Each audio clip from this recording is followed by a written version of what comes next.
going live. All right. Let's see. Okay. Peace to the gods. Peace to the gods. Yusufel here.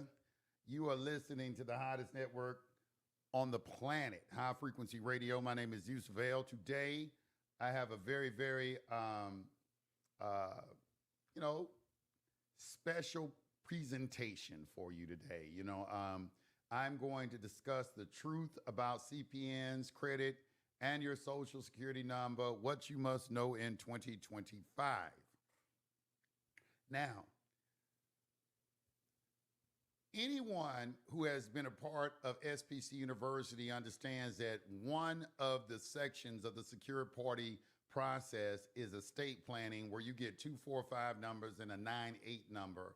And I'm going to explain the significance of why you are acquiring those EIN numbers. And I'm also going to give you the background where this information came from. Now, I did not create any of the secure party process. It was around a long time before I was. There's nothing about any of these processes that I created. Nothing. I'm passing along information to you that was passed along to me. I did not create the information, okay? I want to make that clear. So when people say your process, this process has been around probably 20, 30 years before I even stepped around on the scene. You just don't know anything about it. I didn't create any of this, but it's been around for a very, very long time. All right.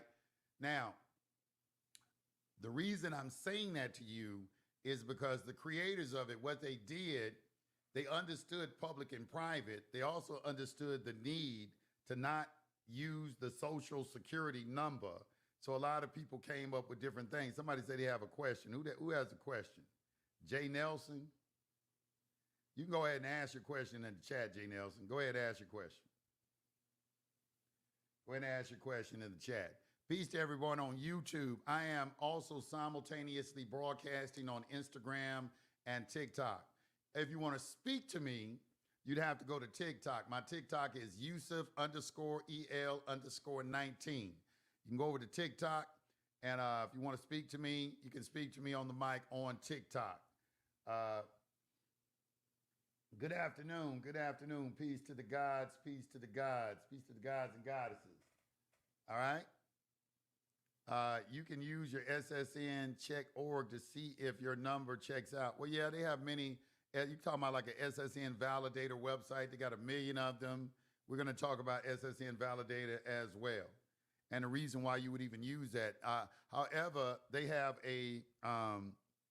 another system also that, you need to do something else other than just run it through validator. But even if your number gets flagged, that don't mean anything, because my numbers get flagged and they still work for me. And I'll explain why that is true too. Let's see. What's up, man? Let's get it, Young Jeezy. Okay, OG here. Peace to the gods. Let's get the likes up. Let's get the likes up. Where the likes? The likes at 40 now. I can't start with 40 likes, man. It's 100 people on and climbing. All right, as you come in, you got to double tap the screen. Double tap the screen on TikTok. All right. You want this information? I just gave you an introduction. So tap the screen over here. I need some likes over here on Instagram, but I need to see some double taps going on TikTok. I need to see some double taps going on TikTok. We got to hate this. This is a drizzle. What is that?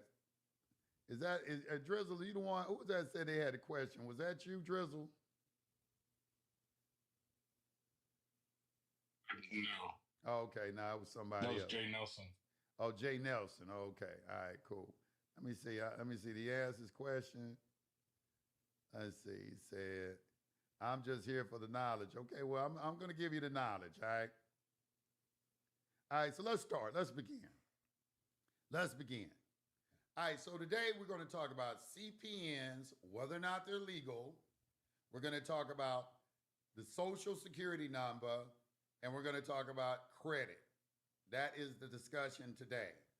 Like I was showing everybody, I'm not going to, because I don't want my stuff to, I don't know what technology they got, but this is what I keep my credit cards in. I don't know how many credit cards I got, but my flagship credit cards are my American Express cards. I have 10 of them. I have business, platinum American Express, business, a business gold American Express, a personal platinum American Express, personal gold American Express, and I have some others, like American Express Everyday, Business Cash Plus, Cash Preferred, Amazon, Everyday. I got a lot of credit cards. All right. So how did I do that? How did I do that? So I'm going to start with the story. I'm going to teach you in the form of a story. I'm going to teach you in the form of a story of what happened to me and how I came on this journey about credit. Okay, and I appreciate the donations. Let's get the donations up on YouTube. I appreciate the $1.99 piece to the gods. Make that dream great again. I like that. Somebody in MAGA, make that dream great again. I love that. All right, I'm going to tell how I started. Now, my journey in credit started in 1991. In 1991, I can't remember how old I was. I was 20, 21, 22, 23, something like that. I can't do the math right now. However, I had bad credit. Prior to that, I was in college and I was able to get a Sears credit card, and I messed that credit card up and it messed up my credit. And I got a car repossessed. I was young, lost my job. A lot of bad things was happening to me, and I had horrible, horrible credit. I don't know what the credit score was, because back then I think Equifax was called Chilton. I wasn't. I think it may have just changed over to Equifax. I can't remember, but prior to Equifax, I believe it was called Chilton. It was the name of the credit bureau. It wasn't called Equifax. That is in Atlanta. All right, so I got tired of having bad credit, and I was looking for a way. I went in this spy shop. I'm just going to start the story right here. I happened to be in this spy shop one day, and I came across a book called The Paper Trip. Now, The Paper Trip is on a website called EdenPress.com. If you go over to EdenPress.com right now, let me see if I can take you over there. It's called EdenPress.com. See if I can take you over there. All right. Eden Press has been around for a very long time. All right. And this is their website. If you're on YouTube, you see it. I'm sorry I can't show you on TikTok and Instagram. You should have my YouTube page pulled up, be watching it on your laptop or something like that. But this is the website. As you can see, they are a privacy catalog. Right now, I think they're on paper trip number 5 or 4 or something like that. This is a very good website. They used to have another website called Loompanics, Lompanics. You can still find some of their books on the internet. They got shut down. I don't think they got shut down by the federal government, but the federal government was on them real tough because they used to publish a book called The Anarchist Cookbook that showed you how to make bombs and a whole bunch of other crazy things. But this is back in the day when the internet was very, very free, before the advent of social media, when what they call now they call this now the underground, the dark web. The dark web just used to be the regular web back in the early 90s. Wasn't no dark web or nothing like that. I spent a lot of time on hacker sites. I spent a lot of time studying encryption software, a lot of the different things. I've always been into this space for a very long time. All right, so I came across this book called The Paper Trip. And the reason I came across this book, I was looking for a way to change my fingerprints. All right, there are many different ways. I'm not going to get into a discussion, but the book does outline some possible methods of it, some which are quite painful if you want to do it. But I was looking for a way to change my fingerprints, and I was studying fingerprints and how they get your fingerprints, because everybody fingerprints makes them unique. Now, when I came across this book, though, in the book, it had a method of getting a new credit file, and I had bad credit. All right. Back then, we didn't call it CPNs. We did not call the word. The word CPN came into existence, I think, around 2006 is the first time I heard the word CPN. Prior to that, nobody was calling it a CPN. You know how y'all like to coin new phrases for shit. Every generation come around and they like to make up some name for some shit as if they created the shit. You didn't create shit. And that's why I'm giving you the books to read so you can see where this shit was started way back in 1991. If you're going to be a student of this. There's two documents you can read. It's called Secrets of the Social Security Number by Edric Mann, and also The Paper Trip, published by Eden Press. Okay, we getting into history. You ain't getting this nowhere else. It's OG on here. Ain't nobody else on the net gonna kick it like this. Because they all new to this shit. I'm an OG with this. I just get on the net and watch them and just kind of like, yeah, that's pretty good. You know, they can do these videos on YouTube teaching y'all how to get CPN numbers and new credit files, how to clean your credit and all that shit. I've been doing this since like 91. However, I'm not a big proponent of cleaning your credit. I like to get a new credit file and then let the old credit file sit for 7 years because it gotta clear out every 7 years. So it's gonna clear out in 7 years anyway. You know, you can use another credit file and let that motherfucker just clean off. All right, that was my thinking. All right, so back to my story. So when I came across, it talked about utilizing and incorporating your name and getting an EIN number with your name and using that as a CPN number. Now, that's what you see when you look at the secure party process, when you're looking at 4 or 5 numbers, which is called an estate number and a corp number. The estate number is for your personal credit. The corp number is for your business credit. And the 98 number is the trust which you conduct your business through. All right? All right, so there's a purpose and a reason why you're getting those 3 numbers. I'm just telling you, I didn't make this up.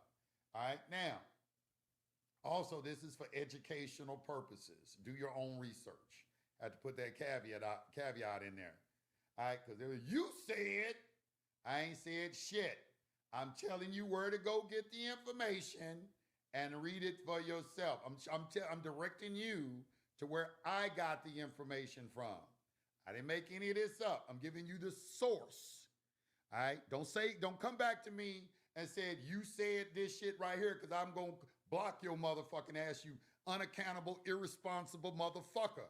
All right? Stay off me with that shit. Okay? So, I got this book called The Paper Trip #1. I got all of them here too, so I think I'm downstairs. I would show them to you, but they downstairs. All right? Reading this book gave the instructions, and I'm going to tell you the instructions of how we did it back then. First, what we would do, we would go to the IRS and incorporate our name. All right, when you incorporate your name, and a lot of people do this, attorneys do this. There's nothing illegal about doing this. Attorneys do this shit. A lot of people do this. They incorporate their name, their all caps name. They create a new number with that all caps name other than that social security number. And they're going to give you a 9-digit number. Now, the purpose for that is because now when they run a check on the number, it's going to show up in the IRS database, but they can't give any other information on it. It's credit bureaus and all these companies, they private organizations. They have no right to have anything. As a matter of fact, I'm going to read this straight off of the Social Security Administration's website. This is right off their website.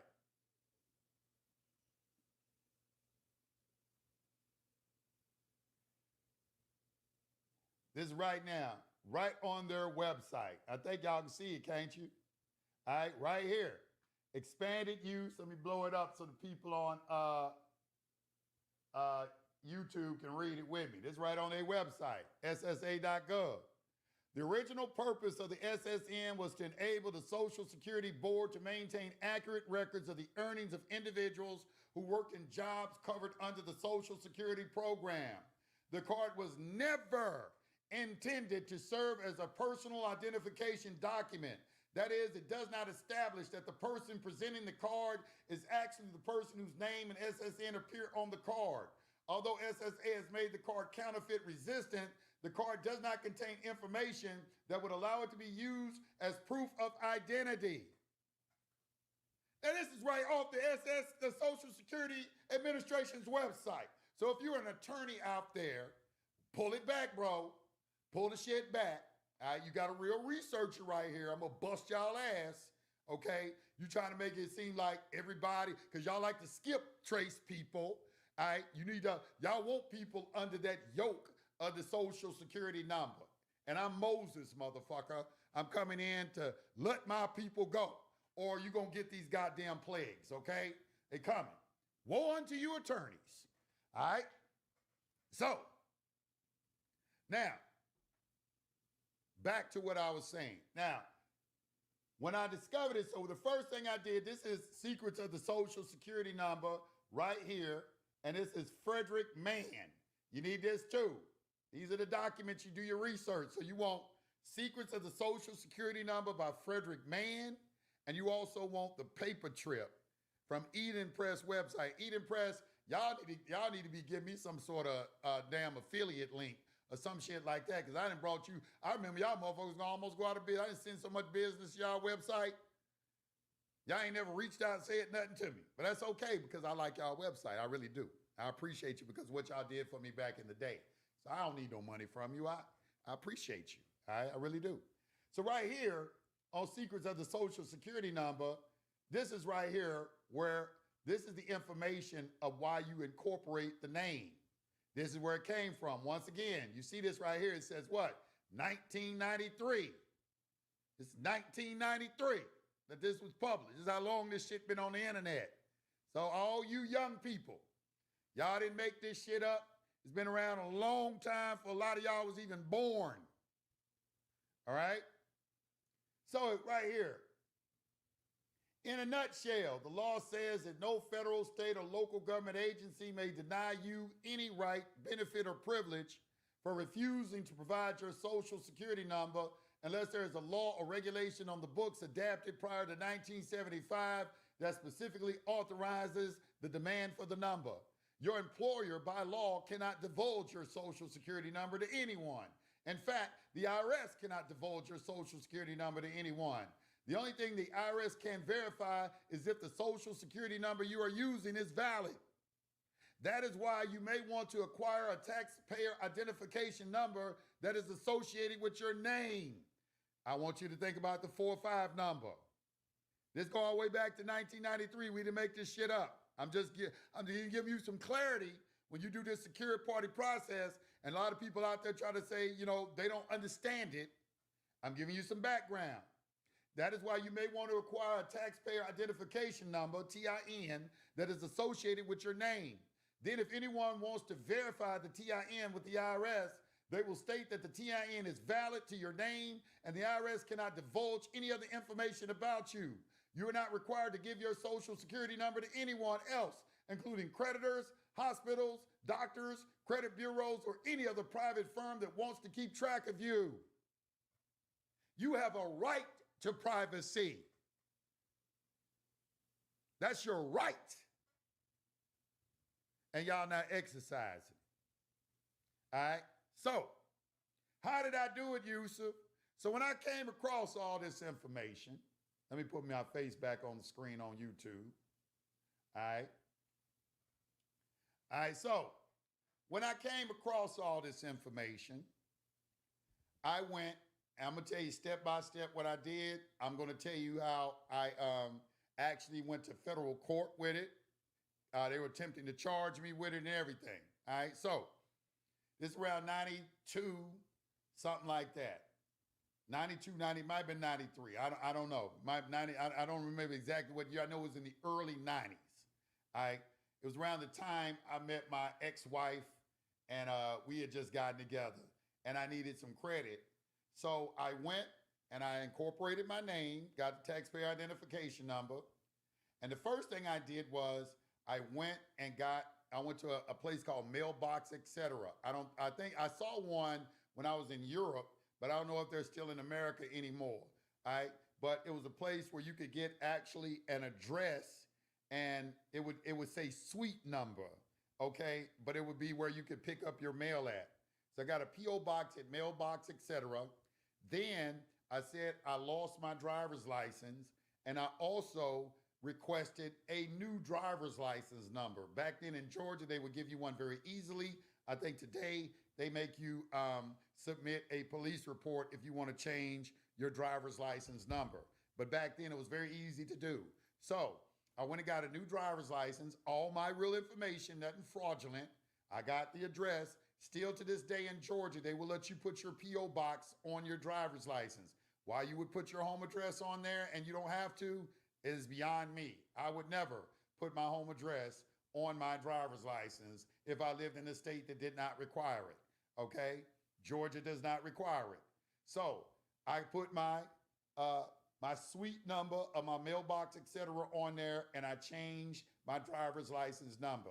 So now I got a real driver's license, nothing fraudulent, and I have a EIN or taxpayer identification number with my name from the IRS. So what did you do next, Yusuf? Okay, well, the next thing that I did is I went and applied for credit. This is what they mean when they say try merging the account. In other words, you want it to establish a credit file. Now, this is the time I'm going to give a shout out to my homeboy. He wrote a book called How to Outsmart the Credit Bureaus.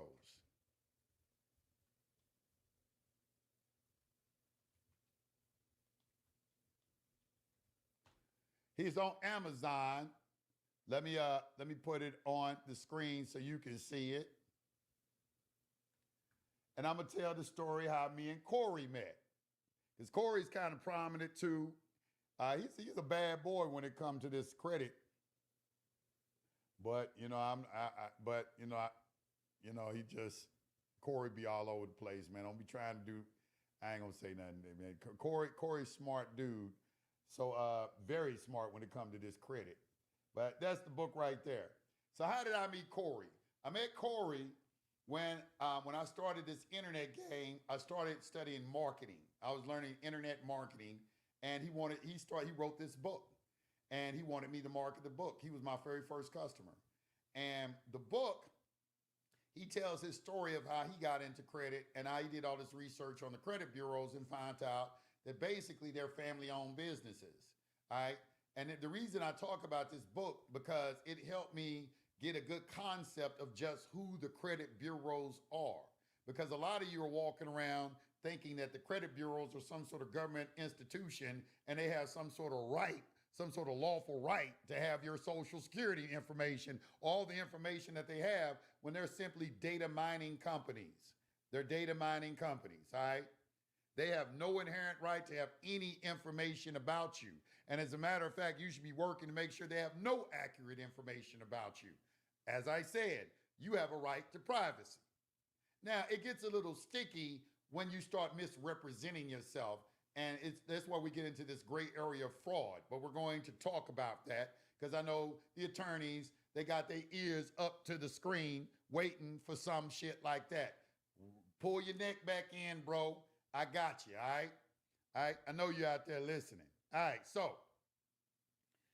so this book right here is called How to Outsmart the Credit Bureaus. Me and Corey got together and I read that book, and I love that book to this day because it really, really opened my eyes to who the credit bureaus were.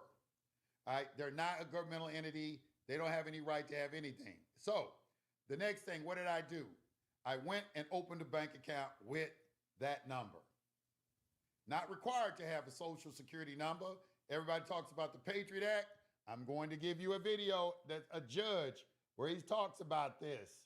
All right, because that's another lie that has been circulating. Oh, you have to have a social security number to open up a bank account. That's a damn lie. All right, that is a damn lie. You don't have to have no social security number to open up. Hold on. I'm closed, man. What you doing? The flood of endless. All this stuff, man. And this is it. It is called, I want you to write this down. It's a video on my website. You need to watch the entire video. I better see, right now it's got like 29,000 views. This motherfucker better have about 35,000 by the end of the week. Or else I know y'all ain't interested in knowing shit, okay? It's called Judge Exposes Banks. Social Security numbers are not needed to open accounts. Very old information. I didn't write it. However, this is a judge educating a bank when he's trying to go in there and open up a bank account and they try to get a social security number from him. And he said, the Patriot Act don't say that you have to have no social security number. It says that you just got to make sure you accurately identify the person, because social security numbers are voluntary. You don't have to have a social security number to get a driver's license.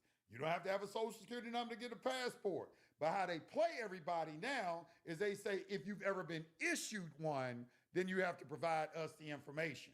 That's how they play you. This is why I'm telling you, stop getting your children social security numbers at the goddamn hospital. Why the hell are you getting your children a social security number and they just came out the pussy? I don't understand it. Stop it. There they're going to try to press you. You got to get that birth certificate. They ain't letting you leave the hospital without that. But they're going to send about 5 nurses in there and try. The doctor ain't going to be in there. He ain't going to take no liability for it. They're going to send the nurses in there. And don't get none of them damn injections. Don't let them put no needle in your baby arm. What's wrong with you? We've been on this planet sick probably 1 million years and didn't need no vaccinations or nothing. Now, I did that with none of my children. You know what your children need to protect them? Breast milk. And if she don't want, you better find out before you get with her if she gonna breastfeed your children. Because that's what makes every generation stronger than the next. Breast milk. And if she don't want to breastfeed children, you don't be need to have no babies by her ass. Period. Your baby just came in, been in the world all of 5 minutes, and somebody coming at him with a needle. What's wrong with you?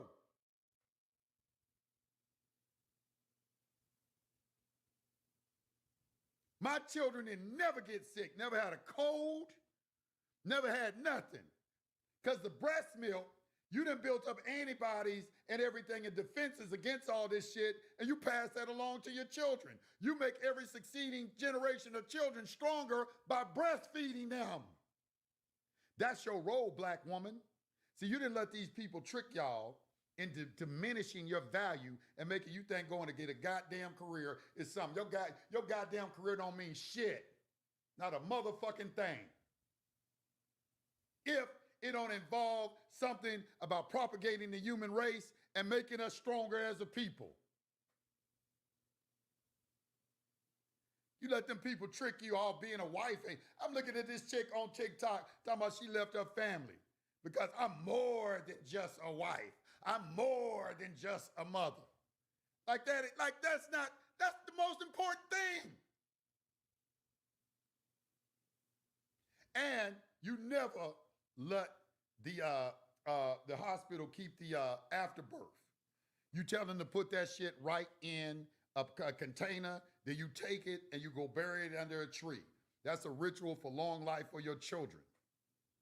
The placenta. You do not let them keep that placenta. You say, put that in I need that placenta, dude.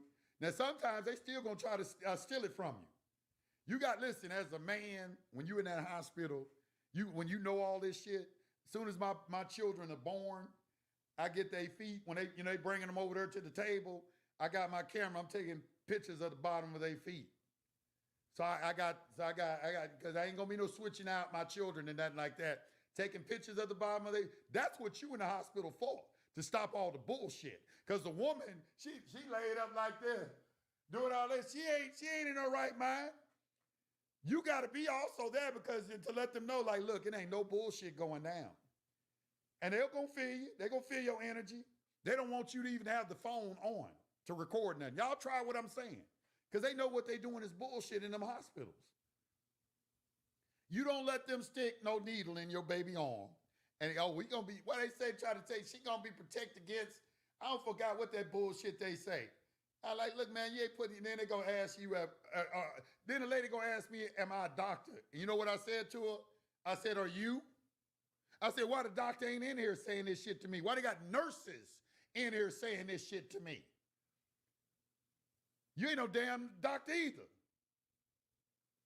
Got nurses in there trying to convince you to inject your child with some goddamn chemicals, and they've been in all the world all of 15 minutes."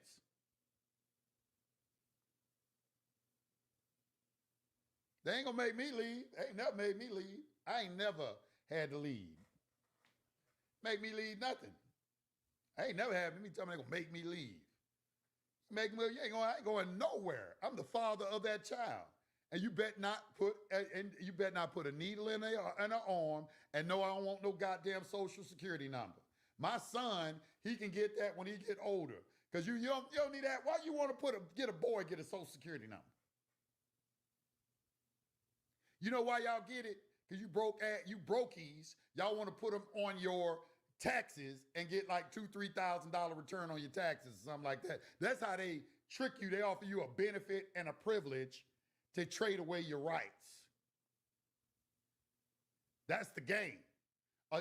Offer them a bowl of porridge to give up your birthright, Esau.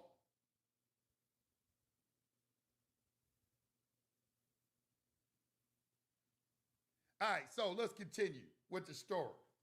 All right, so open up the bank account. Right here, judge exposes banks. Right here, put it on the screen for you. Judge exposes banks. This is it right here. All right, go over there and watch that. It's on my channel. Judge exposes banks. Social security numbers are not needed to open accounts. This is very good. I took a lot of time to make this video. I made it very entertaining. There's music, all kind of graphics going with it. I put a lot of time and effort in making this video for you. Almost got 30,000 views right now. It really needs to be at 100,000. I don't understand why this damn video ain't 100,000. This have 1 million fucking views. Because the reason y'all in slavery, because y'all won't educate yourself. You won't self-educate. Like what Rabbi Finkelstein said. You also need to go listen to Rabbi Finkelstein so he can tell you how stupid y'all are, how y'all slaves. This Jewish man explained it to you. You know, you just want, he said, when you work for someone, you make someone a partner in your business. See, your problem is you won't self-educate. You won't self-educate. You won't self-educate. And your women, by the time they're gonna, he even say this too. He's saying your women, they want to chase careers. They want to go to the military and fight. I don't know why a woman wants to go to the military and go to the war. Hell, but by the time they want to have a family, they're going to be old maids and nobody's going to want them. And you see that happening. It's called Rabbi Finkelstein. Go listen to him. I didn't say that. He said that because he says they say they are the ones that created feminism for the strict purpose of doing what it is doing right now. We did yesterday. We listened to Silent Weapons for Quiet Wars, and so they plan to destroy the family by preoccupying the parents with jobs and then giving day care centers for what they call the occupationally orphaned children. That's the term they use. My children ain't never seen the inside. None of my children ever stepped foot in a daycare. None. I was a baller back then. I had a live-in nanny on my house, and my children ain't never seen the inside of a daycare. Somebody gonna say Finkelstein is old. Finkelstein ain't no damn hoax. This is the thing I don't like about these people. Anytime it's anything to do with anything with the Jews, no matter what it is, they act like they above reproach. Like the protocols of the learned elders of Zion. Y'all can go over there and get that off the FBI website because the FBI tweeted it out. Oh, this is a hoax. But if you read it, everything in it is happening. They'll say it's a hoax, but everything in it is happening. I don't give a fuck it is a hoax. How is it? I'm going to tell you something. Rabbi Finkelstein, he told me, he said in 1938, somebody published a book because they don't want you to listen to it because it gets into a discussion about these children. And I went and found the book, and the book is called It's called My Irrelevant Defense by Arnold Lease. Go get the book. And the only way I found it, because Rabbi Finkelstein told me where to find it, where to look. But this man gonna say it's a hoax. James Wickstrom, who is a patriot in this movement, and they call him white supremacists because they were with the Posse Comitatus. He used to have a radio show. So it's a very controversial broadcast, but if you listen to it, everything in it is true. But they don't want y'all listening to it. So they scraped that off the internet. They scraped off All Wars Are Bankers' Wars. They scraped that off the internet. They scraped off Hitler, the greatest story never told. It had almost 2 million views on YouTube. They took all of this off right before the 2020, when was the last election? 2020? They took it all. They took all that off right before the election because they don't want you talk. They want y'all knowing about certain. They took off Fall of the Cabal, took that off. They took off anything talking about liberals. They took that off. A lot of stuff they took off YouTube. So you're gonna find these. You got to go on BitChute, and all of it is still on the net. You just got to go to BitChute and get it. So they say, "Oh, it's a hoax." They always say it's a hoax. I go listen to it anyway, and don't never let nobody try. And because they've been saying stuff as a hoax, y'all know, for about 100 years. That's why I'm telling you to go over and get on the FBI website, because the FBI tweeted out the protocols of the learned of the Zion, and in the introduction of that, it was written about 100 years ago. They talking about it. He was saying that 100. He said, "Man, these people calling this a hoax, but everything in the book is happening. You can see step by step what they're doing." That's not all Jewish people, obviously. It's a Zionist. It's a certain sect of them who think that they are the master race and we are their slaves. And if you don't believe that, you're crazy. But it's not no hoax. I've been studying. I've read Protocols of the Learned Elders of Zion probably 100 times. I've read Silent Weapons for Quiet Wars probably 200 times. I've read all this stuff over and over again. And I don't see what you mean when you say hoax. I don't see what do you mean when you say hoax? I don't know what that means when you say hoax. I don't see the hoax. I read it for myself. I'm a reader. I'm gonna read it. I'm gonna study it. I'm gonna see what when the man said go find the book, I went and found the book. He didn't even tell me the title of the book, but it was the only book written in 1938 on the topic that he was talking about, which was bloodletting. And the dude in the book, he traced it back 1,000 years to all the court cases. He pulled the court record. That's why it's called My Irrelevant Defense, because just like today, just like Voltaire said, he said, if you want to know who your master is, all you have to do is find the person you can't talk about. That's true. I don't want to get into that subject. We're talking about credit right now, but this all ties in hand, because we talk about banking and this credit. And this gets into another subject about the banking. I want you to read a book called The Jewish Shitar. It's on the internet because the Jews created the banking system. I hope y'all know that. That shouldn't offend anybody. I know if you're Jewish and you're looking at this, I hope you're not offended by me saying that. It's just the truth. You created the banking system. Everybody know the Rothschild said, "Give me control of a nation's money, and I care not who makes its laws." All right. The Federal Reserve, the entire Federal Reserve Board is all Jewish. All right. Don't say, "Oh boy, I got anything that I'm saying. I can give you names. I done looked up the names of these people and already identified their nationality. I'm not just saying this off the top. You talk to a researcher. We can go back also into 1933 under Franklin Delano Roosevelt, and he had 72 appointees, and all of them were Jewish. All your Secretary of Treasuries are Jewish. Come on, man. Don't make me do that. Don't make me do that. I really don't want to get in that discussion, but I don't like it when y'all try to act like somebody's lying on you or you're above reproach, and that's not true. That's disingenuous. At least you have, that's why I use your people, because all the resources I got, they Jewish people. Like Benjamin Friedman, when he did the speech in the Willard Hotel in 1961, telling what really happened in World War I and World War II. That's a Jewish man. I only use Jewish sources. I don't use no Goyim sources, because the reason I do that, I want you to attack your own people. I don't want you coming at me and saying I said X, Y, Z. I give the source. Here's where you find it. Here's their nationality. And you can't say I'm lying. I've been doing this. Trust me. I've been dealing with this a long time. And people like, counsel requested. They try to counsel you for it. That's why I don't talk about it a lot. But everybody know it. Who runs Hollywood? Who owns all the media news channels? Y'all get mad just because somebody say that. If you even say that, y'all start calling us names and everything. Oh, y'all anti-Semitic. I'm like, damn, dude, it's the truth. You can just go and see, like, all the newscasters, all y'all are Jewish. Y'all own all of this stuff. I don't understand it. But go to any wealthy person, they'll tell you that. Any wealthy person will tell you y'all run the world. Y'all run the world. Y'all are in control of the world. Cynthia McKinney, anybody can go, and Sam Gus Savage. I'm sorry.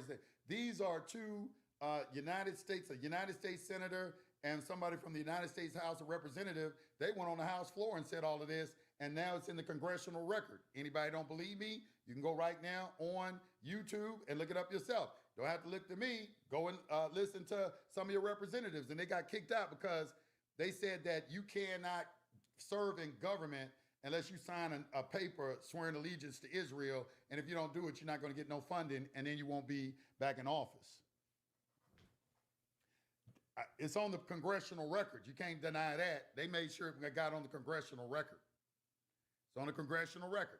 His name is Gus Savage and Cynthia McKinney. All right? I don't know if y'all know that, but y'all should go and listen to them. This is important.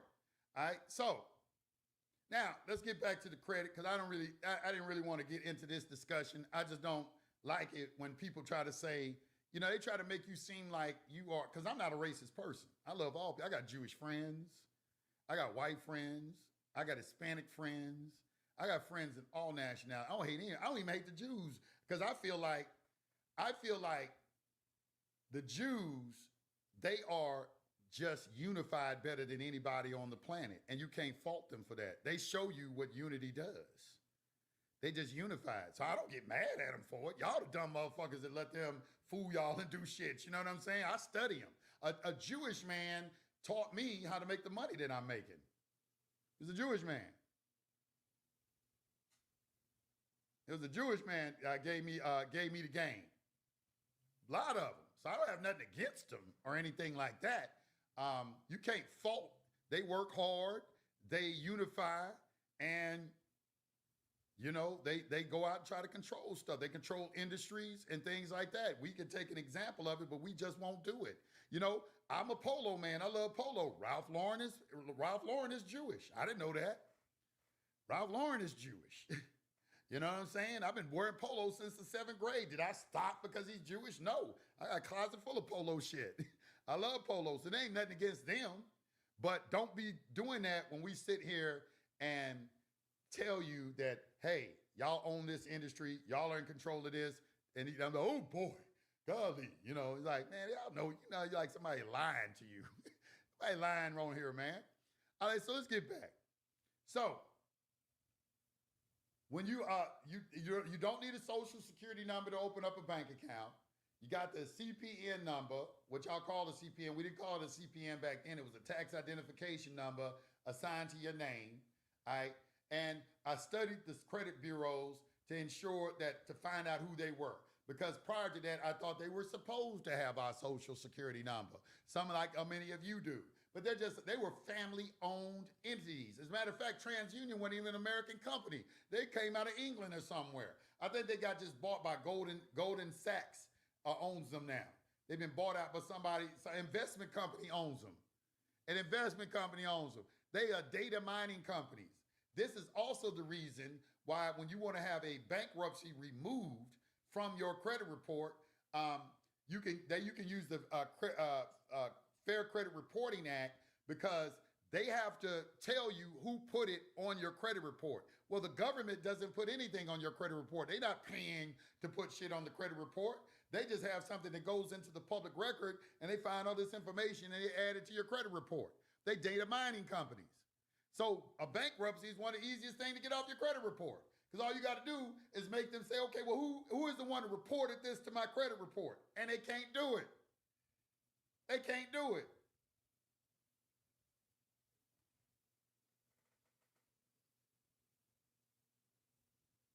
All right. So, and a matter of fact, yeah, I just came from London, and they got a whole bunch of unrest going over in London. All in a lot of the countries, in Greece. When I was in Greece, they pissed off. London, it ain't just America. It's all over the world.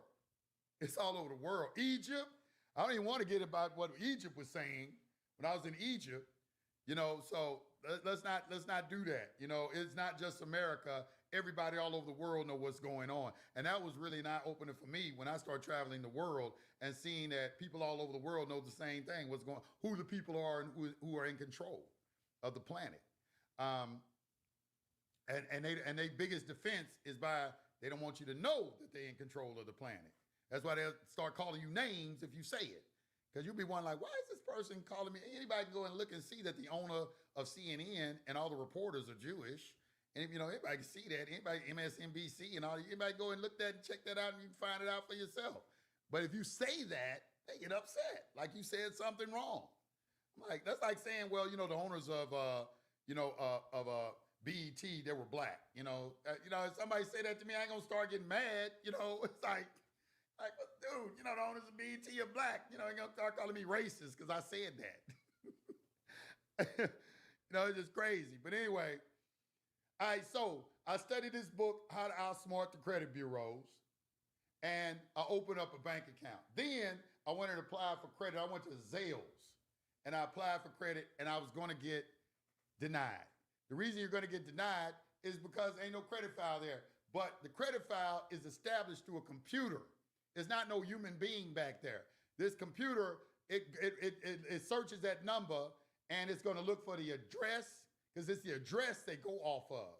So you have to use another address. You can't use that address. You can't ever use, if you're doing a CPN number, you cannot use an address you've ever used before in life.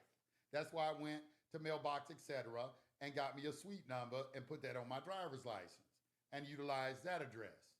For all of my, that's why now you'll see on applications, we want a residential address, not a mailing address. They try to make you do that. Why? Because back then that's what people were doing. So they adapted to it. They said, okay, these niggas is using, and then also when they got a computer program to identify all the mailing places now, because they don't want you to put it on the application. But you got every right to do that. You don't have to put your personal information on there, but they try to make you do that. All right, so once you get denied for the credit, a credit file just got created on your credit report. A new credit file just got created. It was that simple. All right, so what did I do next? All right, let's talk about what you do next. Now, the next part is for honorable individuals. I'm gonna tell you the people who are fucking up the game. You motherfuckers who get CPNs, buy cars, and don't pay the motherfucker. You're gonna go to jail. I don't feel sorry for you. They need to indict your ass and prosecute you to the fullest extent of the law because you are an idiot. Because if you want a second chance of credit and you get an opportunity to get a new credit file, and then you just, oh, well, I get me 10 of these. You know how hard it is to build a credit file? And that's why I'm going to teach you the way to do it, because once you build it, you're going to cherish it instead of running out. That's why I don't like authorized users and anything like that, because that's a fast way to get your credit score, and y'all run out and do fast shit. Anything that's fast, you're not going to appreciate. Anything quick and easy and fast, you're not going to honor it. You're not going to appreciate it, because you're going to think they can do that shit over and over again. Y'all can drive me a new car. That's why y'all women that's all into dudes with money and cars, y'all silly as hell. Y'all silly because y'all go off of what appearance instead of substance. The niggas really getting it. They ain't walking around dripped up and doing all that shit. They not doing that shit. One of my mentors worth $30 million. This nigga walked around with flip-flops and drove a Mustang. And he said, we was in New Orleans, and we were on, I forgot the main street out there, but it was a strip club, and we had brought the vice president of Wachovia. We're trying to get a bank loan for a real estate deal. And, I had a background of going into the strip clubs. I was a hustler. So, he brought me in. He said, Joe, take that man in there and show him a good time. And he said, I'm going to wait outside. He didn't want to go in the strip club. So He waits outside. He sits down on the street. He got on flip flops. He had dreads and started smoking a cigar. And I was sitting there thinking, I said, man, all these women, they gonna walk right past him. They don't even know this nigga worth $30 million. This nigga like a straight bum right now. This nigga worth $30 million. He taking us to meet the magnets of capital and everything of the city, showing us city planning, how all this shit work. And he's sitting there, sitting down while I'm going in there entertaining his vice president of the bank, you know, which he's about, I think at the time he's about 57 or something like that. I showed him a real good time too. I think he got the loan. And he's sitting outside waiting. He just sitting, I came outside, this nigga sitting on the ground look like a straight bum, worth $30 million. But you women talking about be looking at a nigga's shoes and all that old dumbass shit, you wouldn't know. Because you don't know how to, y'all don't know how to identify dudes who really doing it like that. Because you ain't never had one. Ain't never really had, like most y'all women ain't never really had no dude getting it like that. You ain't never had a guy pay out really paying all your bills. Most of you, I'm not saying all of you, but a majority of you be talking that shit on the internet. And you wouldn't know what to do when you got a dude like that. I know for a fact, because I dated about 5 of you, and none of you know what to do. You don't know what to do. You try to treat a dude who getting money just like a broke nigga. Talk to him like he a broke nigga. And I'm like, what's fucking wrong with you? This motherfucker crazy. You know you're in a different space right now. You know that, right? This is something different right now that you're dealing with. You understand that, right? You talk to me differently. You treat me differently. And I got money, and that don't mean you ain't feeling. You're not going to trick me out of any money. Any money I give you, I want to give it to you. You ain't finesse me out of shit. You think we get up to this age, your game is childish. We looking at you laughing. Oh, she thinks, you know, but hey, I want to have a good time. I get her a bag. I'll throw a little change like that. Go shopping, baby. You know, do this right here. Because that's pennies. You as a man should be making so much money that any money you give to a woman is insignificant. Insignificant. You don't even miss that shit. You got to get to that level. And you're only going to get to that level chasing your purpose and your goals, not chasing women. You cannot put women first. You can't never put a woman first. You got to put God first, your purpose, then her. All right, she come about third after all of that. You don't put her first in nothing. You don't put her first in nothing. All right, you supposed to be in pursuit of your goals, and she shouldn't even be dealing. They be crying about dudes, but the first question a woman should ask a man is, "Where are you going? What are your plans? What are your goals? What are you trying to achieve?" And then once he tells her that, she should be watching him and seeing if he on a daily basis is doing it. Talking about you got fooled by some man. That's your fault. It all that fault but your fault. I got fooled. You got fooled. You got tricked because you have your priorities is fucked up and your value system is fucked up. That's why you got tricked. All right, so now what's next? How are we going to build the credit? All right, so what's the first credit card I applied for? All right, I tried to get the authorized users and the primaries early on. You know, I'm dumping off 2,500, 2 bands on this, 2 bands. I got them almost to $10,000. Nothing happened. You know, I'm like, these dudes stealing money and shit like that. I'm like, okay. All right, so I said, you know what? I'm going to do it myself. I'm going to do it the slow way. I tried it the fast way. And you tried it the fast way, you're going to get cheated out of some money. All right, you're trying to buy them authorized users. And authorized users don't even work like that no more. All right, but you're trying to buy authorized users. You want some primaries on there. And you want them to be yours. So the first thing I did, and other credit card gurus might say something different, I say it like this, because I want you to establish good habits. So the first thing I did was I got a secured credit card, $500 limit. Now, the reason I want you to start out with $500, I don't care if you got $5,000 in the bank you could put on it. I would suggest you start with $500. All right, the reason $500, he said, give him the train analogy. Y'all give him the train analogy in a little bit. The reason you start with $500 is because you want to build that credit card up. And in building that credit card up, it's going to require you establish good habits. So, with that credit card, a credit card, you're going to use it like a debit card. Take your debit card and cut that motherfucker up. You should never be using a debit card. A debit card is the worst thing in the world to use if you have a credit card. If you are afraid of a credit card, it's because you have not been properly educated, but you're going to get it right now. Once I have a lot of debit cards in here the bank gives me, I got about 5 different bank accounts.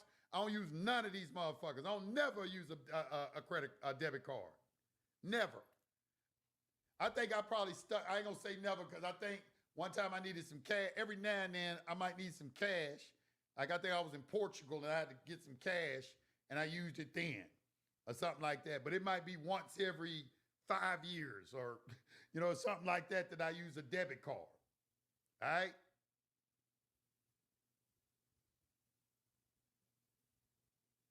All right, so the reason you want to start out with a $500 credit card is because you got to build it up. And in building it up requires you to establish habits. So what I'm going to use my credit card for, you're only going to do these things with your secured card. It's like going to the gym. You starting out with, a frail body and I'm building you up to the gym. I'm purposely putting you at $500 for a reason. Okay. So you're only going to pay your bills and your rent. You're going to pay your bills and your light bill, water bill, gas bill, groceries, and maybe rent a car. That's all you're going to do with that credit card. That's all you're going to do with it for 6 months. We are in a building credit stage. You might as well take the word revolve out of your vocabulary because you're not revolving shit. All right. You're going to use your credit card as if it was a debit card. So when that credit card comes in the mail and you open it up, you're immediately going to get it and you're going to go over to your computer and you're going to go over and set up your account. As soon as you set up your account, the first thing you're going to do is connect it to your bank account and you're going to turn on automatic payments. If you want it at the minimum payment, I don't care what you put it at, but check something. If you want to pay off if you got the money to pay off the full card, put that. Or if you don't have enough money, minimum payments is $19 a month, check that. But something needs to be checked and it needs to be turned on automatic payments because that's 33% of your credit score. And as long as that's turned on, you're going to protect that 33%. So we got that out of the way. Everybody rolling with me, all right? So now, this 6 months, you're going to buy your groceries, you're going to pay your bills, but you're going to have money, the money is in your bank account, you're going to immediately go to the computer and pay off the credit card every 3 days, or at least every 7, at the very least. I paid off my credit card. I did personally paid off my credit card every 3 days. I'd use it, buy some groceries. Within 3 days, I'm transferring money from my bank account to pay off the credit card every 3 days. This goes into what is called credit utilization. Credit utilization. That's what the credit card companies are looking at. Now, why do they want that? How do credit card companies get paid? Well, they get paid from the merchants. Every time you go and use your credit card, there's a merchant has to pay a fee. That's why a lot of merchants don't like American Express. As a matter of fact, when you travel overseas, American Express overseas is only meant for 5-star shit, all right? It is not meant, don't be going overseas trying to use American Express at this little mom and pop shop or somebody trying to sell something at a flea market or something like that. Nobody's accepting it, all right? It's only at the 5-star joints, okay? When you go over there, when you're in them areas where people got money, that's where it's accepted. That's what it's for, all right? So, let me continue. All right, so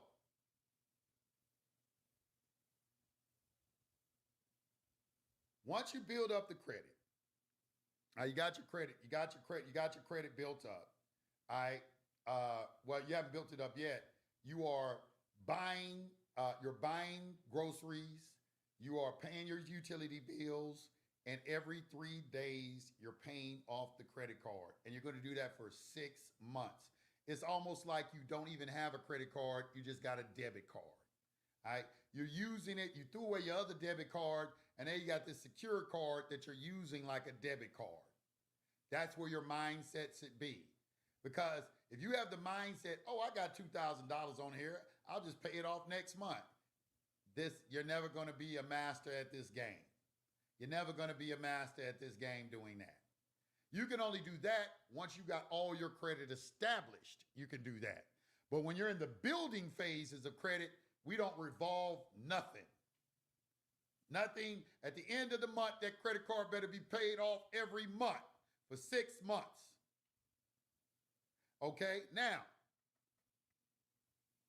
once at the end of 6 months, the credit card company, they're going to give you a little deposit back, your $500. All right, now you got a full-fledged credit card. The first thing you're going to do is you're going to request for a credit limit increase of $1,500 to $2,000.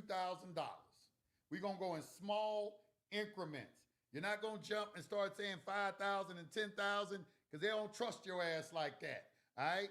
A computer is analyzing this in the first place. It's not a real human being. So you're going to go into the back office of your credit card account and you're going to request a credit limit increase of about $1,500 to $2,500. It's going to immediately get approved.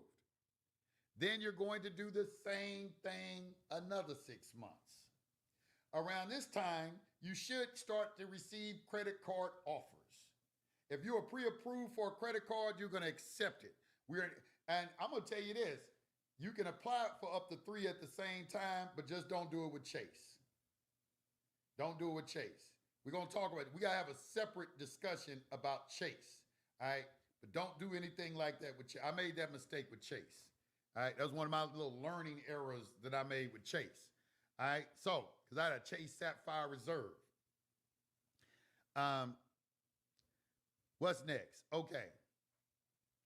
So, once they give that back and you get approved, the next 6 months you're going to do the same thing. And then the very next thing when you're not going to get any store department credit cards. You only want, your goal is to get a MasterCard, Visa, and American Express. That's your goal. MasterCard, Visa, and American Express. Bank credit cards. We don't get department store credit cards. All right, we don't do that over here. All right, when you're in a department store, we'll give you you get 10% off your purchase. No, ma'am, I get points on my credit card already. I thank you, but no thank you. I have an American Express card. I get points. I got this MasterCard over here from Bank of America or Chase or whoever. They give me points for that. I don't need that. Thank you, but no thanks. That's the worst thing in the world. To get these department store credit cards. I got one, and I'm going to tell you which one I got. I have one department store credit card, and how I got it, it was with Best Buy. And the reason I got a Best Buy, because I'm in Best Buy, I think about this time I probably only had 2 credit cards, too. And my homeboy told me about it, he told me about American Express Everyday Card. And so I'm in Best Buy, and I said, I need to apply for a credit card. And he said, and then they said, well, do you want the Best Buy credit card that only used in the store or the Best Buy credit card that you can use anywhere? And I was sitting there thinking, well, why would anybody get a credit card that you can only use in one place? I said, give me the one I can use everywhere. You mean I can get some gas with this motherfucker? They're like, yeah. I said, okay, give me that. All right, so I got approved for that credit card. And that's because I'm in tech and I stay in Best Buy all the time. And, I buy cameras and all kind of equipment. I love Best Buy. So that's the only department store credit card I have.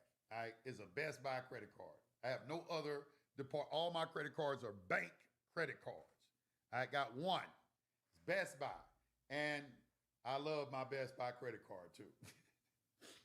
I love it. All right, so now you're gonna use that same formula on all your credit cards. Now, your goal, you're going to get as many credit cards as you want, but you're going to be responsible. Every time you get a new credit card, it's the same procedure. Go in the back office, put in automatic payments, connect it to your bank, and then you're going to work that credit card for the credit utilization. And the reason the other credit card companies are sending you offers now because they already seen that, oh, this dude got a, he got a Bank of America credit card, and Bank of America getting all that money. Shit, we want some of that money. Hey, mister, we will give you 3 points back on every purchase if you come over here and let us get some of that money. I see you know the game. You know how to use the credit card. Yo, let us get a piece of that action. You know how the game is done, bro. All right, we want some of that action too. So now the offers are coming in. But you got to understand why the offers are coming in. Because you demonstrated that you know the game. All right, you use your credit card. You understand credit card utilization. You understand put your payments on automatic payment. You know not to have too many inquiry. An inquiry, I think, every inquiry is worth, what, about 2 points? Your credit score drop about 2 points for every inquiry. You got about 10 inquiries, that's 20 points. You can make your credit score jump about 20 points just by getting it. I watched Corey P. Smith, who wrote How to Outsmart the Credit Bureaus. I was in a hotel room with him. I think I watched him take like about 25 inquiries off somebody's credit report with a phone call. Because they used to have little, back then, all the little credit gurus and shit, they would have little contests to see who could clean credit the best and all that. And he was in, and he was a beast now. I ain't gonna lie, he was a beast. I'd seen him do stuff with my own eyes. I'm like, God damn. So get that book. Get that book. Get all his books. He got a lot of new books he's written. He's an author, and he does understand credit. And I've met other people who say, man, I use this book out to outsmart the credit bureaus and did X. I said, yeah, that's my boy. I know him and everything. So I'm putting him, I'm right now, I'm keeping my promise to him, and I'm marketing his book right now, all of his books. They're all on Amazon. So Corey P. Smith, How to Outsmart the Credit Bureaus. I read the first one he wrote because that made me understand. It has some good information in there that you understand who the credit bureaus are. All right, so now, what's the next thing? All right, legality. Is this legal? Okay. I'm going to tell you what happened to me with that CPN that I got. As y'all know, I was a hustler, and I got arrested by the feds. So, first of all, they weren't able to find me. Why? Because I bought the house with a CPN number, not a social security number. They couldn't even find me. And so they wanted to know why they couldn't find me. And they told me how they found me. They said, yeah, we finally found you because you registered your car. And I knew better than to do that shit. I knew better even back then not to put my home address on nothing. Not to put my home address on anything. I didn't put my home address on anything. Nothing. You shouldn't put your home address on nothing. And I did that one thing. I registered my car and put my home address, and they said, we found it through your car registration. All right, so they let me know how they found me. But they want to know, okay, why we couldn't find this dude's address? So they bring it up in court. They say, well, he has 2 social security numbers, Your Honor. I don't know who this is right now. What is this right? What is it? Oh, okay. What is this right here, man? What you doing, man? You need to get off my, please get off my page, man. Nah, get off my page, man. I get you out of here. You need to get out of here, man. Hey, get off my page, man. What you doing?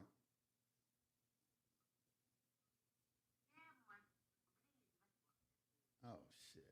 How I get this motherfucker off here, man?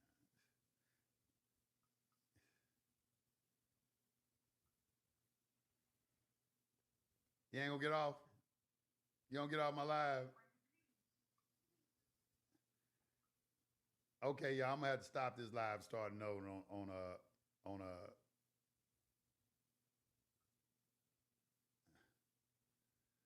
okay, I'm gonna start another one on TikTok. I just started that live. I'm gonna start it back over.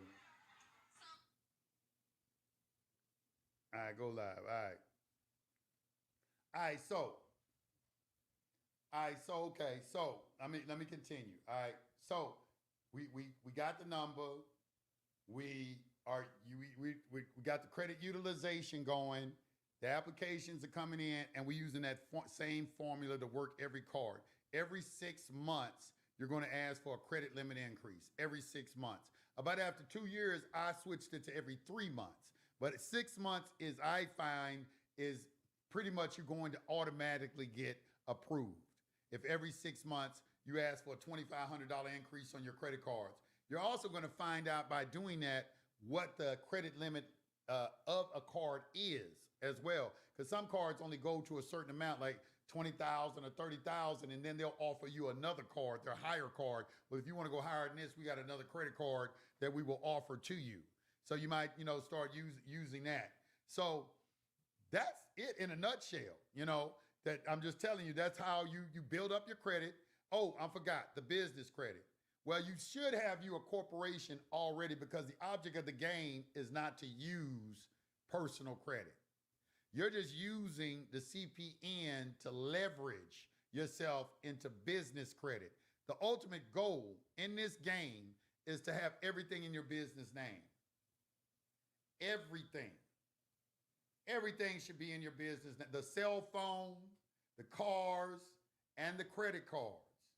Because in the public, everything is for business. Everything is around business in the public. So if you're engaging the public, anytime you engage, it's commerce. So you should be, everything you do is commerce or should be business related. That's why it has the most tax deductions associated with it. So you should be leveraging, because when you first get the business credit, a lot of people tell you, well, you want the object of the game of business credit is to get to a point where you don't have to personally guarantee a loan, which I don't think you're ever going to get that with a bank loan or anything like that, unless you got assets, a lot of strong assets. But in the beginning, you're going to do a lot of PGs on business credit cards, but that's okay. You're just leveraging everything right now. Don't let them people talk you out of something. Because once you get one credit card, you can get two, you can get three, you can get four. And then once you demonstrate that you are responsible for it, the responsibility aspect is what's going to shield you from anybody coming and trying to, saying you did some sort of fraud against them. Because how can somebody say you did fraud when you pay all your bills? You pay everything. That's what happened to me in the feds. It's like, it said, well, where the injury? He ain't nothing did. Now he paid the house note every month. And back then I wasn't intentionally trying to hide from anyone, or I was just trying to get a new credit file because my credit was fucked up. So I bought a house with a CPN number. Now you can't buy a house using a federal loan because they can check your social security number against it, but they're not gonna, a regular loan, yeah. A conventional loan, yeah, you get all that stuff. But the thing about it is you have to do this with a view that you are building a business empire, okay? And you're gonna act honorably. This ain't for dishonorable people. If you're dishonorable about something, if you're gonna use the game and everything, you gotta use the game properly. You can't be trying out there. You know how long, you see I'm saying how long it takes to establish a good credit file? You should be looking at about 2 years. You gonna use a credit file and build it up in 2 years and then just blow it and throw it away? No, you're wasting time. All the powerful things you can do with good credit, and you're just gonna use it to go buy a car or some shit like that. That's,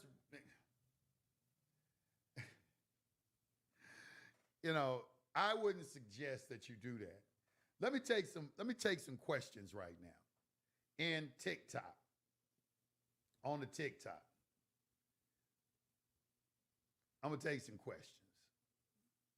Oh, and let me go into my how you get a credit card with no job, please help. I can't help you. Because first of all, I don't even understand the language of job. I don't speak job. That's a foreign language to me. So I really don't understand what you're saying with that. But if you're asking me, how can I create some sort of cash flow for myself? That's what we set up SPC University for. So you can go over to SPC University and learn how to put you together a business and monetize your talents. All right. That's how you do it. You need to get up off your sorry fucking ass. All right. And I'm going to tell you how I did it. Okay. I'm going to tell you how I did it. I remember I didn't have no car, nothing like that. I was at my sister's house in Dallas. I was staying in my nephew's bedroom. And I was like, I was trying to figure out what I was going to do. I said, because I felt like it was that time in my life that I should be pursuing my purpose. I done fucked around enough. I done hustled. I done made money. I done got in trouble. I've been floating around doing all kind of stuff, chasing after women, doing all this kind of stuff. When am I going to get serious about life? When am I going to have some focus? When am I going to have some direction? And I'd reached that point in my life where I'd made the decision that I was going to have a goal and I was going to put on the blinders and I was going to pursue it. But I'm like, okay, well, what is my, what, and do it in what? You know what I'm saying? Do it in what? How am I going to do this?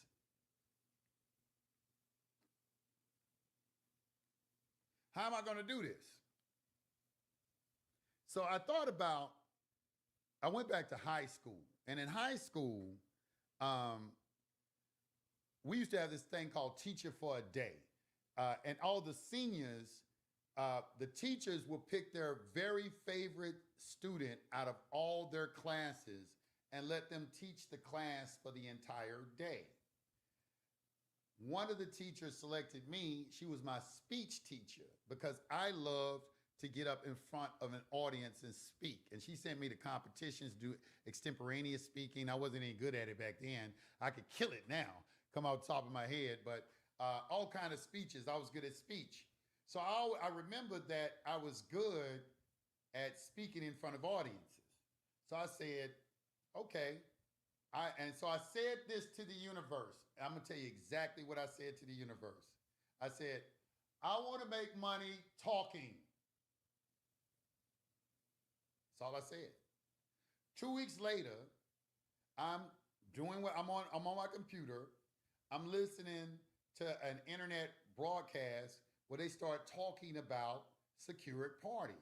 Now, I'd already went through all this stuff, and I'm like, well, shit, I know that shit backward and forward. So I called into the radio show as a guest and spoke, and everybody was, they're like, damn, this dude know what he's talking about. So then they had me start asking the audience, answering questions from the audience, and had me come back the next day and all of this, and I'm answering questions, and I was a big hit. The show was a real, real big hit for those 2 days. So when I got through with those 2 days, I went, and this is Blog Talk Radio. I was like, I said, what? I said, you know what? I can make my own. The girl actually called me and said, look, you were so popular. I would love for you to be a host on my show. But I'm a boss. So I'm already looking. I'm like, well, I'll be a host on your show. So I said, I went and looked. It was $49 a month. No brainer. I said, no, I'm going to have my own show. She was 38 hot with me for doing that shit too. But that's okay. I started my own show. When I started the show, I was going to call it The Vibratory because I knew everything dealt with vibrational frequencies. But I went to sleep that night and I had a dream. And in my dream, it told me to name it High Frequency Radio. Because the high frequencies is the mental, spiritual, and physical plane. The highest frequency is on the mental plane. So I called it High Frequency Radio. And it was a hit. And how did I get the name Yusuf Ale? Well, I was going by my name at first. And 20 years ago, I was a part of an organization and I had a Muslim name, and it was Yusuf Ale. The very first people who started listening to me were Moors up in Baltimore, up in that tri-state area, New York, Massachusetts, Baltimore, all that area. That was the first group of people that started listening to me when I started my radio show. So all the people who were calling in were Moors. Everybody had an L or a Bay name. So I wanted to fit in, I'm like, well, shit, I got a name, a Moorish name. So I changed my name, and I had when I did that radio show, I'd already had that name for like 20 years, Yusuf Ale. And so I called myself Yusuf Ale. And when I called myself Yusuf Ale, my show started blowing up through the roof. For 2 years, every month, I analytics, it was more and more people listening to me. I met an individual at a coffee shop. He had about 750,000 listeners, and he explained to me how to grow my channel. And I started implementing that through Facebook groups. And every month for 2 years, that's what kept me going, because every month I was seeing there was more and more people listening to me. And I had a demographic that I was going to target too. I said, okay, well, who are you going to target? I said, I'm going to target convicted felons, because 1/3 of all black men have been arrested and been in through the penal system. So that's going to give me an audience to talk about all this shit I'm talking about. And it works. I had a business plan, I had a target audience, but I'd never done radio before. So the first time I did radio, I was like, yeah, this is Yusuf El, and I sounded terrible. I sounded terrible. And so I sounded terrible. I let my homeboy listen to it, and he was listening. He said, "Nah, man." I said, "You sound horrible, dog."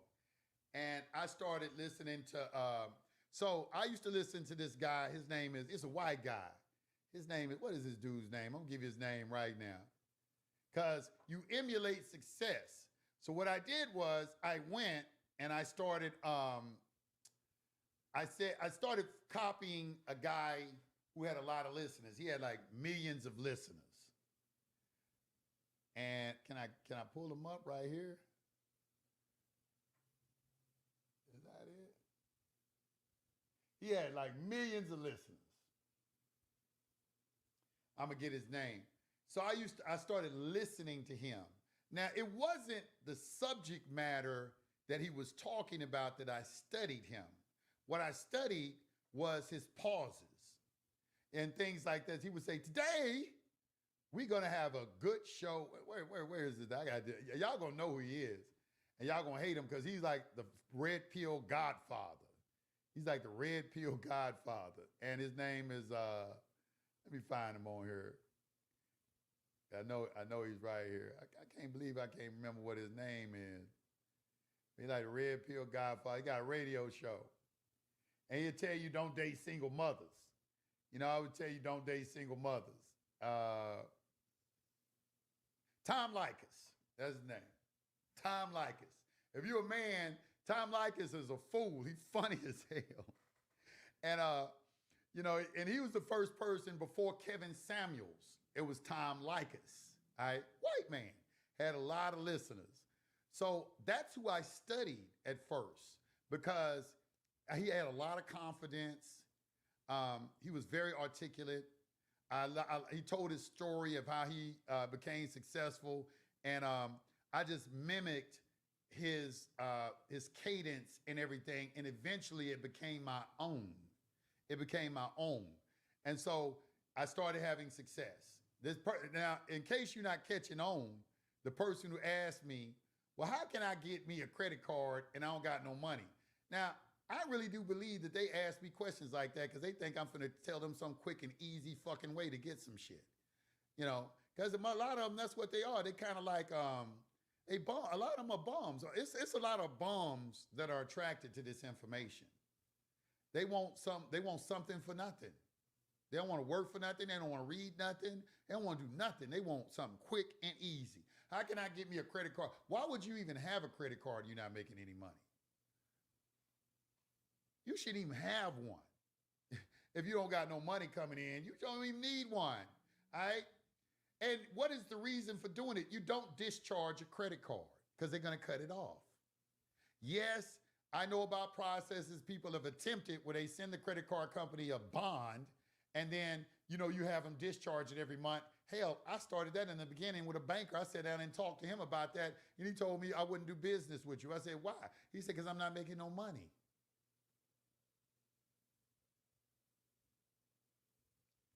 But you're supposed to be building a business. Yo, if you got the mindset, I'm trying to get everything for free, all right, this not for you. Okay? You can't get everything for free. There's no such thing as free. You're supposed to be building a business. You're supposed to be giving to the world something of value because everything is about exchange in the universe. You have to give in order to receive. There is a book. It is called The Law of Tenfold Return. Let me put it on the screen for you. It's called The Law of Tenfold Return. Now, if you are one of those liberals or anyone who think somebody owe you some shit, all right, or you want to get some free shit, you don't like the shit I'm saying right now, all right, I don't really care because you'll never be a success. I can see the future. You know how you, Tahuti in the Emerald Tablets, he give you the keys of prophecy. The keys of prophecy. Go and read that chapter. In that book, he said, you know how you tell the future? By understanding the science of cause and effect. Because for every effect, there's a cause. For every cause, there's an effect. That's the key to prophecy. So I can look and see what you're doing, and I know the effect of it, so I can already, tell what your future is going to be. And all it is going to be is failure. All right? Because until you grasp the law of exchange that you have to give, even Jesus told you, you have to give in order to receive. You ain't going to be successful in shit. All the takers out there, all you gold digging women who are takers, you ain't going to be successful. That shit ain't going to last. You're going to hit the wall. Something's going to happen. You know why? Because the universe is about balancement. Everything has to balance. And if anytime there's an imbalance, it's going to right it. That's what's called karma. Karma is the restoration of balance. What goes around comes around. Do unto others as he would have them to do unto you. Judge not, lest ye judge. Lest the judgment you mete out will be meted out to you. These are just all principles of natural law.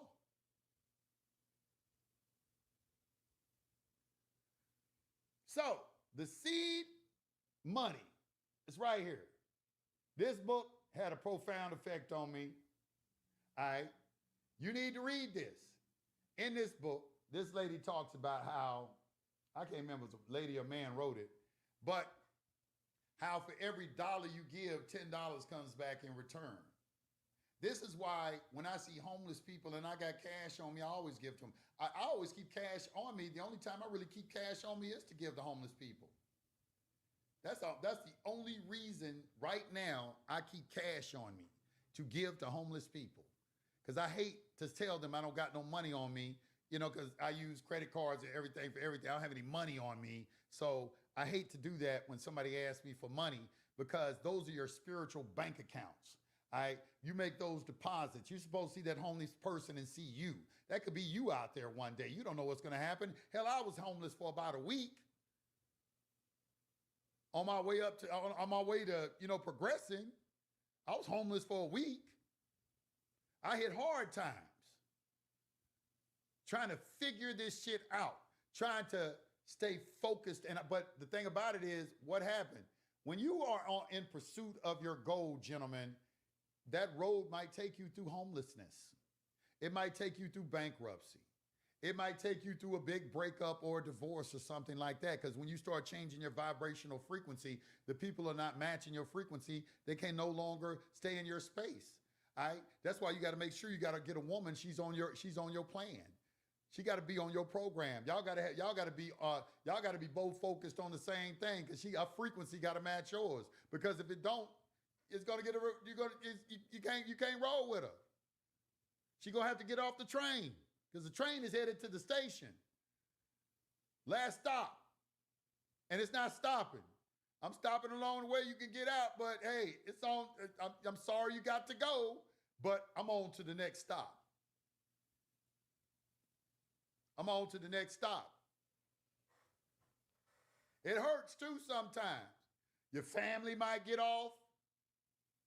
It happens because your friends, they probably gonna be the first to go, because you're gonna be done changed on. You didn't change. No, nigga, I didn't change. I didn't change because I don't want to smoke weed no more. I didn't change because I don't want to spend my time talking about LeBron James or Michael Jordan in the game, or the Dallas Cowboy, watching some other motherfuckers live their dream. I don't like to window shop, motherfucker. I don't like to go into the mall and look at some shit and wish I could get it. How can you be a man and even bear some shit like that? I can't even bear that, I like to have enough money where I can walk in that motherfucker and I know I can buy anything in that bitch. That's a good motherfucking feeling, even if you don't want it. I can buy anything in this bitch.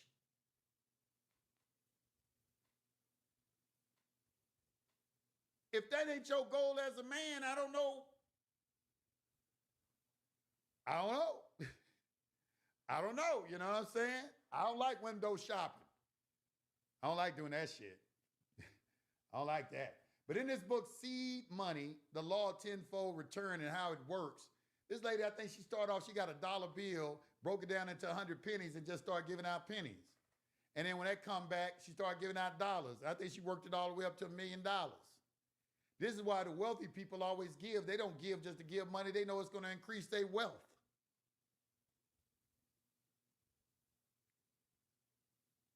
It's a science to everything. It's a science to mating, to the woman you select.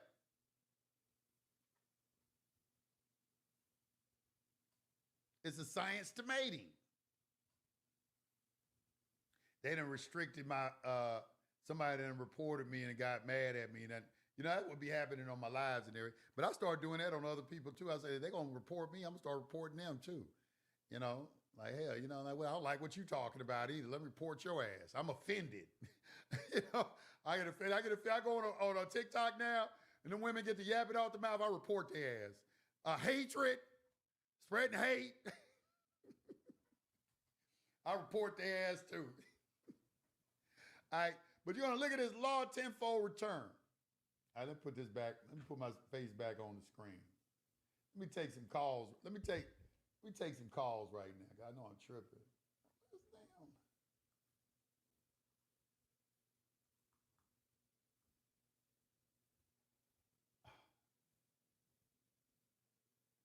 Oh, there it is up there. Okay, where is it? Where the live?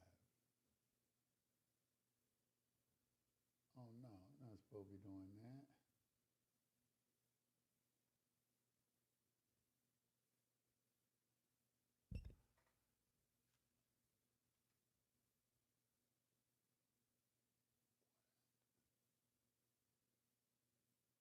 Mm.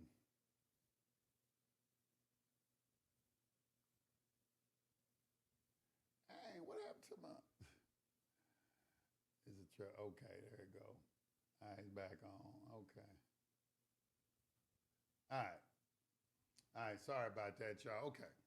Let me take some calls now. Honor.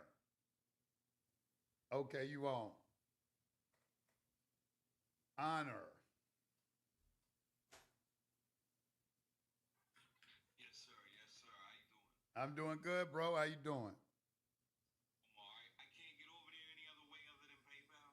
I can't just do it No, I do through Cash Stripe. App I or got Stripe or PayPal. It's either or. It ain't just PayPal. You use a credit card. You know, you can use. yeah, yeah. So what? Stripe. What I gotta do? Just type it in. No, just it should say credit card on there, and you just just select credit card. It's gonna take you to Stripe. All right. Okay. All right. How you been anyway, man? You looking good? Hey man, I feel good. I smell Looks good. like I looks make like your love. dab is real fast. Looks like your dab is real fast right now. Yeah, you done took it down, man. Yeah, I'm taking it down. I just did the treadmill 2 times 30 minutes today. I'm gonna do it again when I get off on Awesome. when I get off on here. You know, I'm on this. I'm on a mission right now. I'm on a Yeah. mission. There's a brother, my brother Yusuf. He's out here. I posted him in our group, man. He got a he got an apartment. He ain't got a car. He Yeah. had done something, social security number and all that. They done repoed the car, took his phone, had him locked up, didn't give him back his properties under investigation. For what?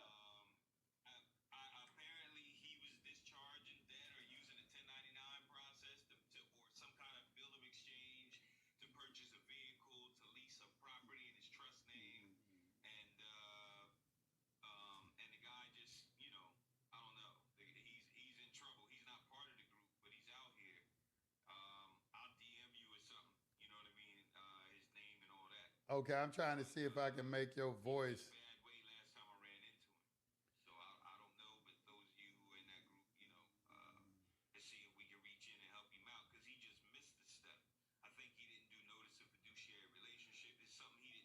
I'm gonna tell you. I'm gonna tell you.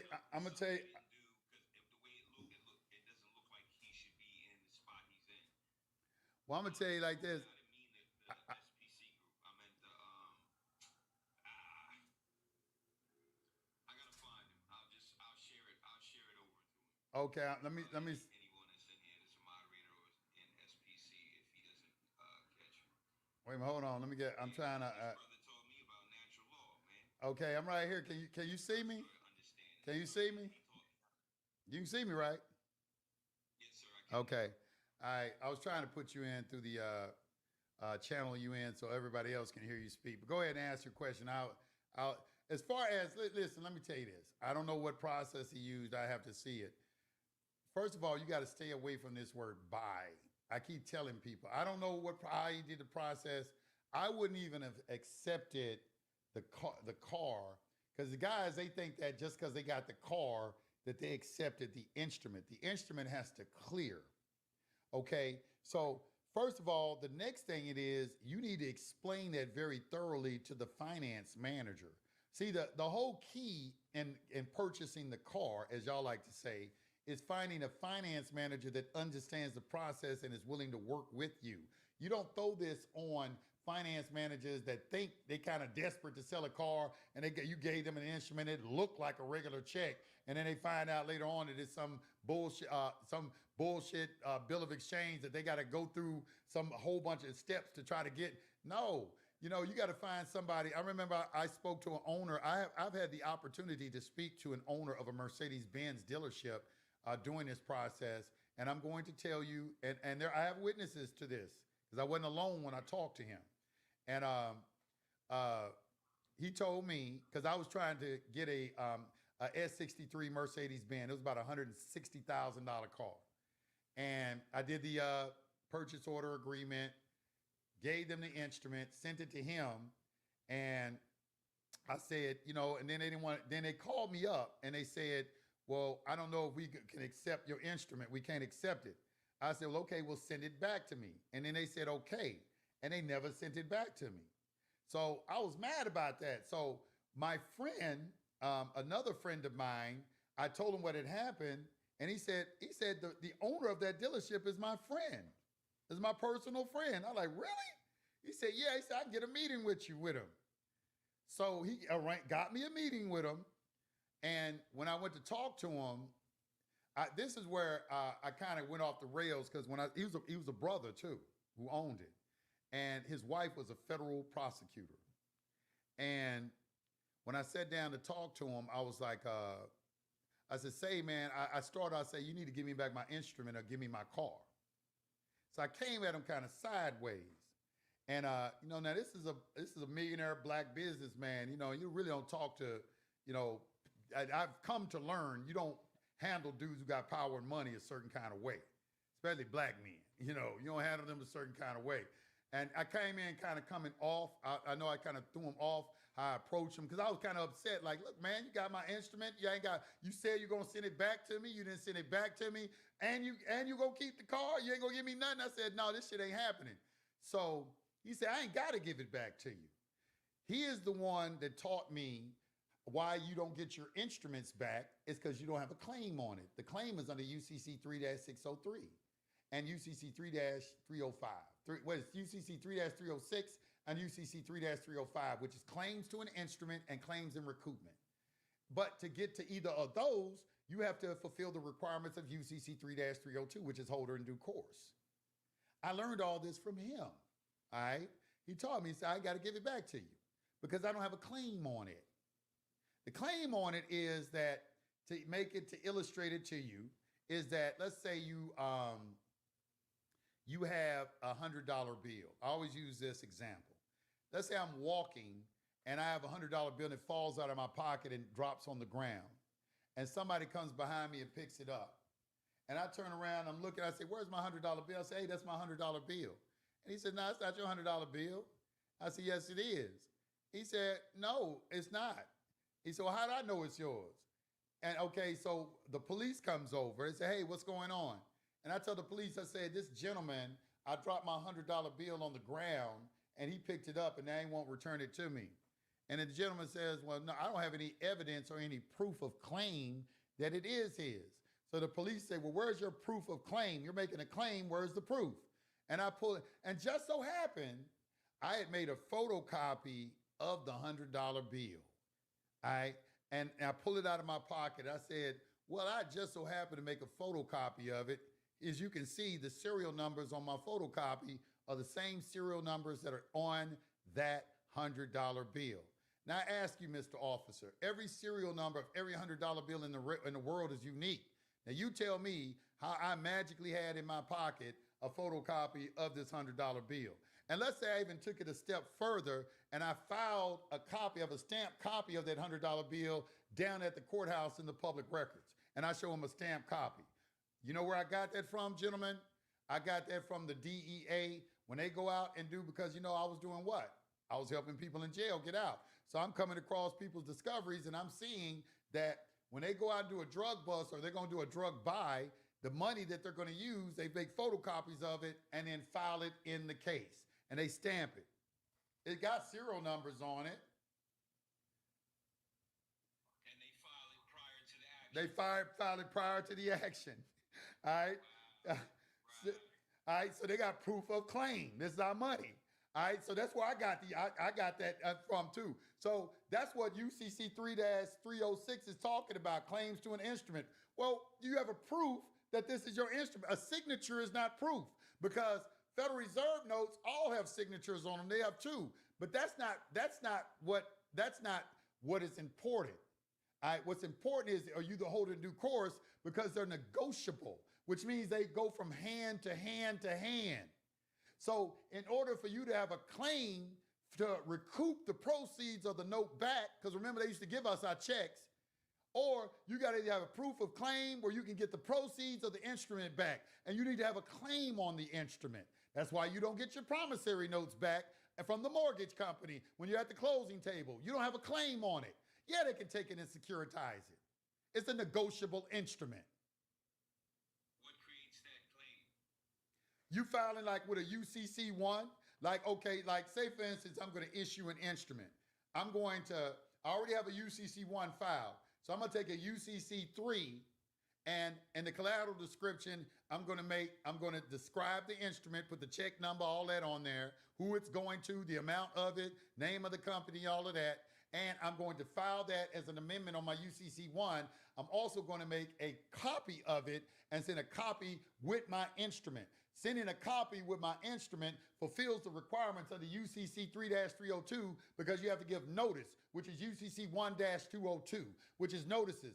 Everything that's dealing with any of these processes involves notices. That's why you got to know how to do an administrative process, or you can't do none of this shit. I don't care who you are. You don't know the rules to the game because you ain't never read the motherfuckers. You like to play Monopoly and you just open up the damn game box and throw the instructions to the side and just start rolling dice, get community chess and pick a goddamn token, put $500 on free parking and just start playing. They called me a gatekeeper. The girl called me a gatekeeper today because I wouldn't just tell her. I said, first thing you got to do is read the Constitution.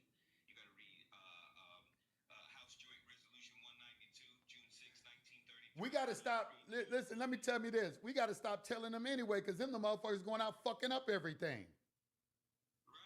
They the ones fucking up everything. They just well, just tell me how to do it. No, you the one fucking up everything. And then the next thing I'm not going to do is have you say, well, you know, Yusufel showed me how to do this shit. No, motherfucker. We're going to start with the Constitution. We're going to start with public and private. We're going to start with, do you understand how to construct a negotiable instrument? Do you know how to conduct an administrative process? I'm going to take you through all that shit before I tell you how to buy some shit. And you shouldn't even be using that word no way, because it's a set-off. Negotiable instruments are contracts. It's called you're setting off a contract. It's called discharge of a contract. You're not going to find the word how to discharge debt anywhere in the law book. The word is discharge of a contract. You're going to find that in, I think, either Bouvier. No, it's going to be in a Blackstone 4th edition. And there's 19 different ways to discharge a debt.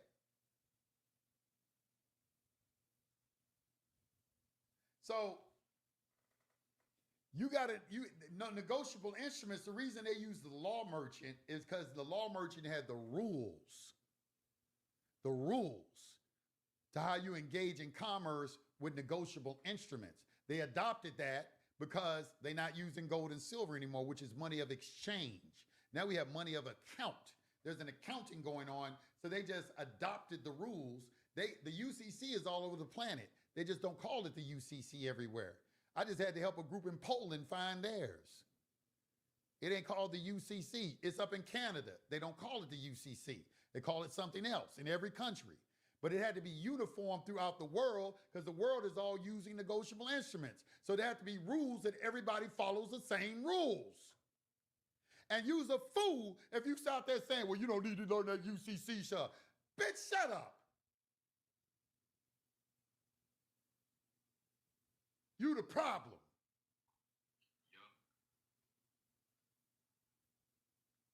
You want the quick and easy. Let me authenticate the birth certificate and give him a passport. That came from your camp. That came from your camp. It did come from my camp.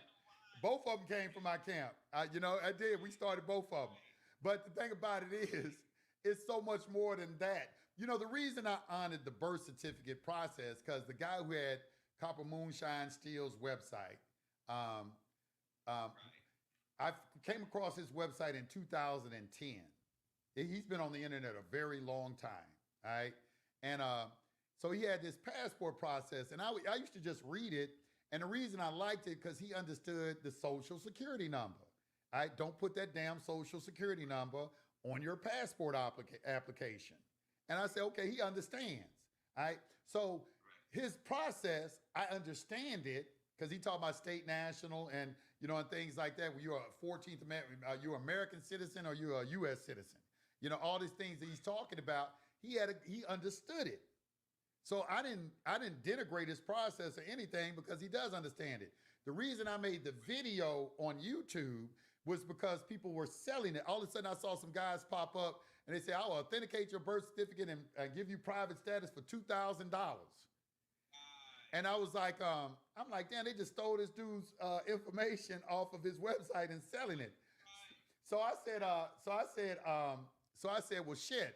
I was already making videos, so I went to his website and just read it, because I'm the kind of person I don't steal other people's stuff.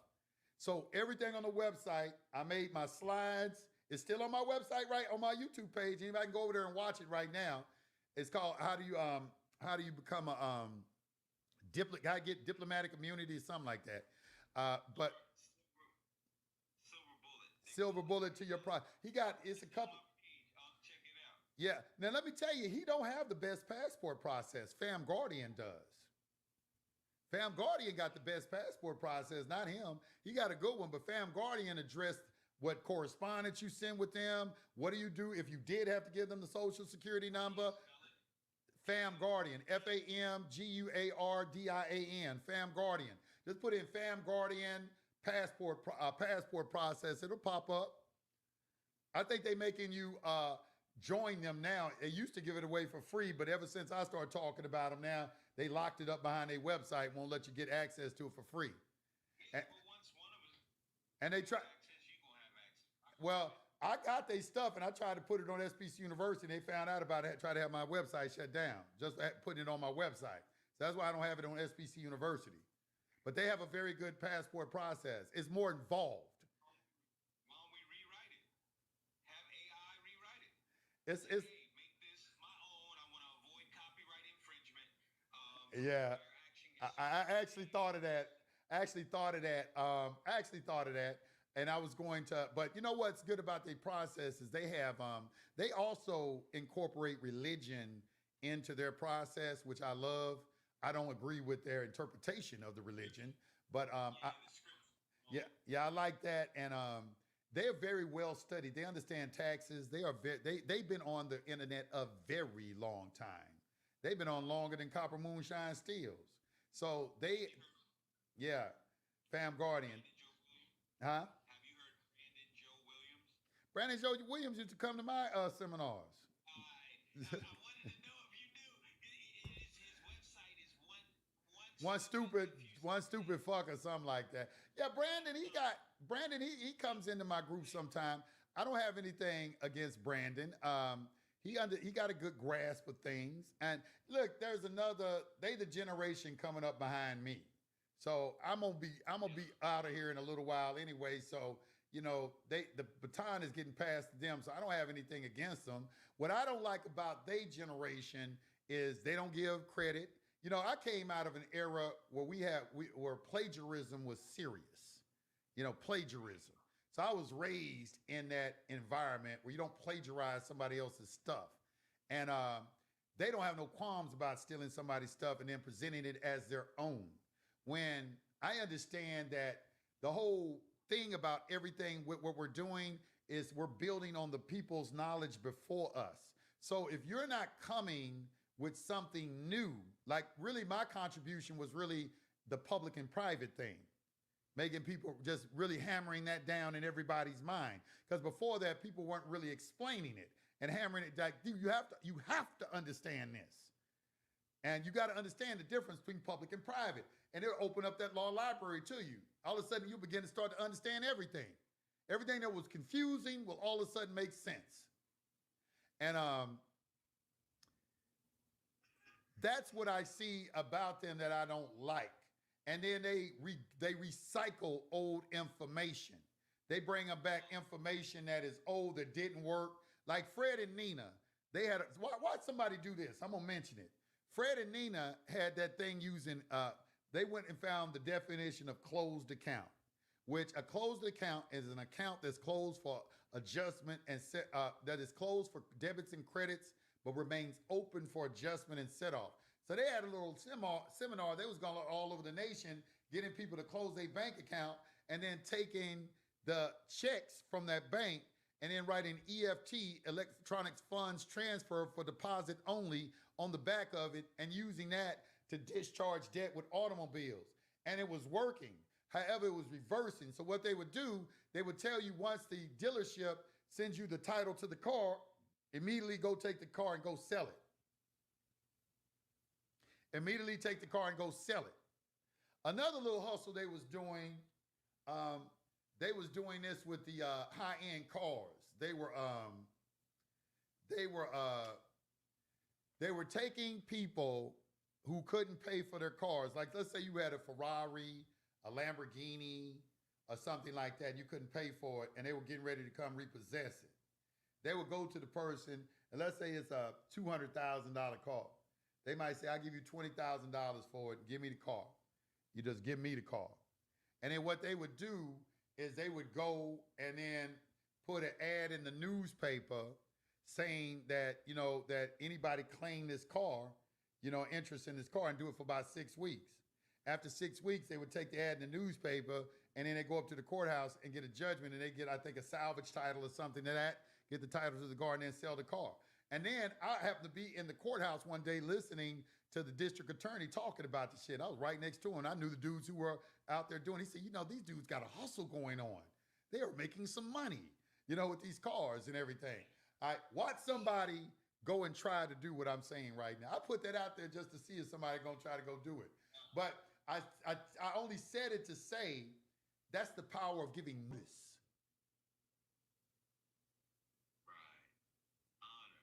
That's the power of notice. Right.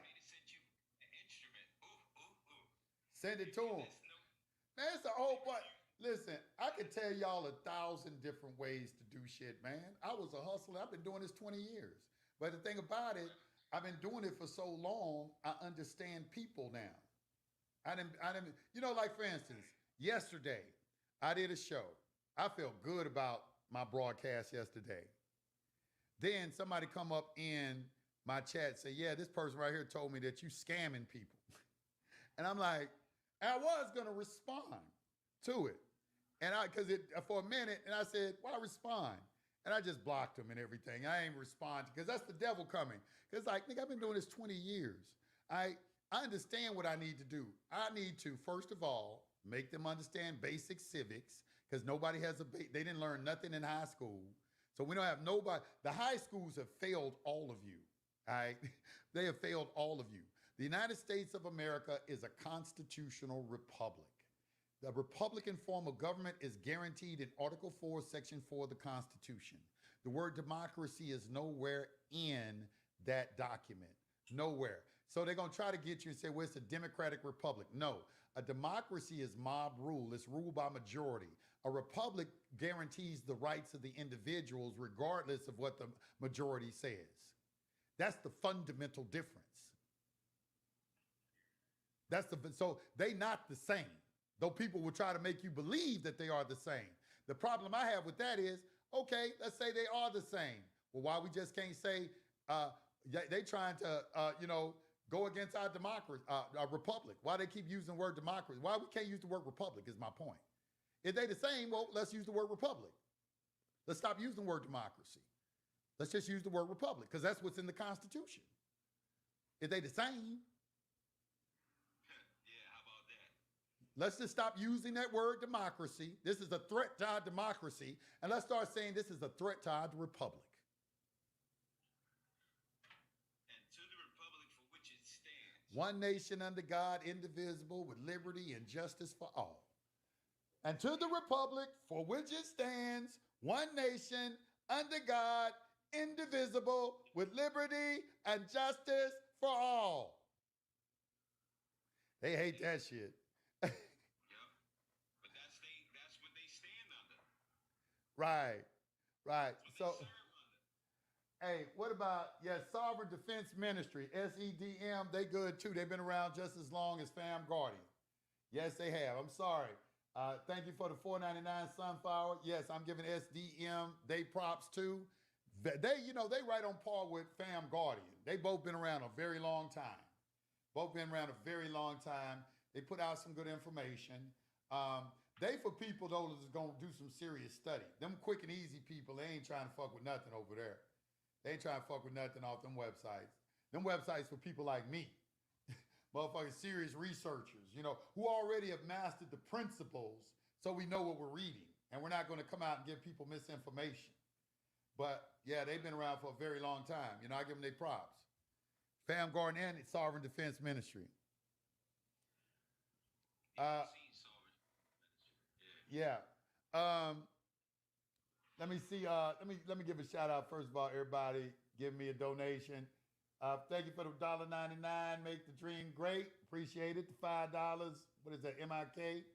I appreciate that. What I got right now? Okay, okay. First of all, let's pause. Let's get the likes up on YouTube. All right, and I'm answering donation questions only on YouTube. If you had to ask me a question, the box got to come up with some kind of color on there. All right. So let me bring some more people in on TikTok. I was trying to bring in some people real quick. I can't bring the people be in all the time, man. I gotta get some other people an opportunity to speak, y'all. I can't just keep bringing y'all in every day. I gotta let some of the other people speak, man. Let me give Truth 82 and ESO. Truth 82 and ESO.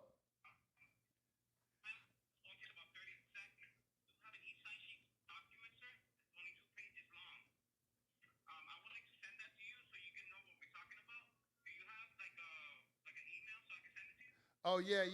Send it to HFRN. Wait, was he talking to me? Can you hear me? Can you hear me? Yeah. All right, can you hear me? Hello? Okay, all right. Now, what was your question?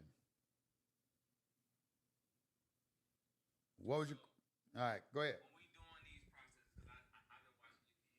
All right. Okay. These processes that's been going on for all of this time with 1099s, SPC, everything is basically done with your administrative processes, and you have to process everything accurately. If you don't know what you're doing, then you basically go in circles through this whole process. I agree. I'm 100% in agreement. You got to know how to do an administrative. Everybody uses an administrative process, even the attorneys.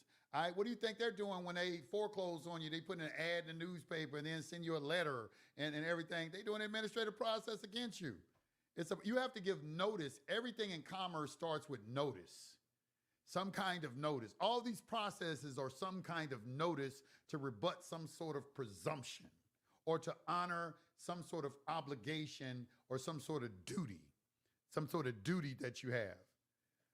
If there's no duty, you can't force anybody into a contract. There has to be a duty for them to respond as well. There has to be a duty for them to respond. If they don't have any duty to respond, they don't have to respond to you. Thank you for all the wisdom and the fire webinar yesterday. That webinar was fire. All the people in the chat, if you think the webinar was great yesterday, go on and tell these people what it is that I'm coming with it. All right, in the webinars. I'm back with the webinars. I'm back. I got my mojo back now. I got my mojo back. We on them webinars. But go ahead. Let's go, Truth 82. What was the next question? I know you're just telling, you got to know how to use, he's telling you have to know how to conduct an administrative process. Administrative process is an evidence gathering tool that ensures, first of all, that you've done everything with clean hands and in good faith, which is what is required before you can go into an equitable jurisdiction, which is the jurisdiction you have to go into to adjudicate contracts, because all the remedies for these processes are in equity, not a statutory jurisdiction. Go ahead.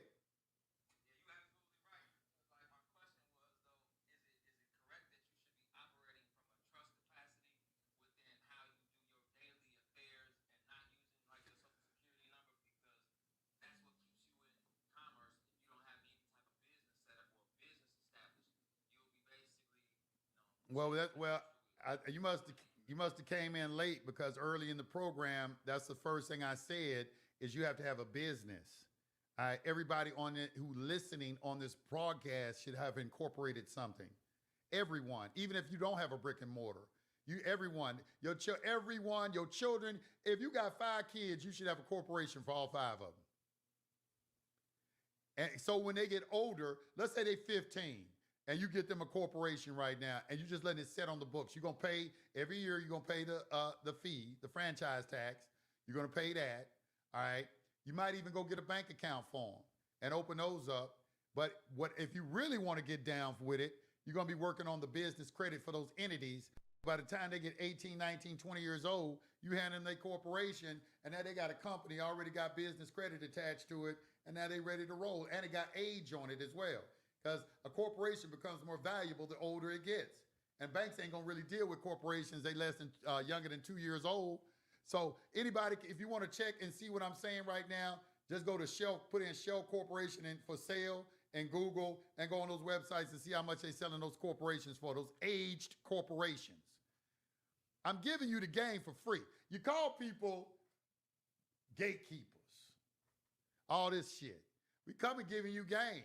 On YouTube, on social media. I give you the game. This is what the wealthy do. And then they pass their credit score. If their father got a good credit score, he passed it to his son by making him an authorized user on his credit card. That's how you pass your credit. That's how you pass your credit worthiness to your children.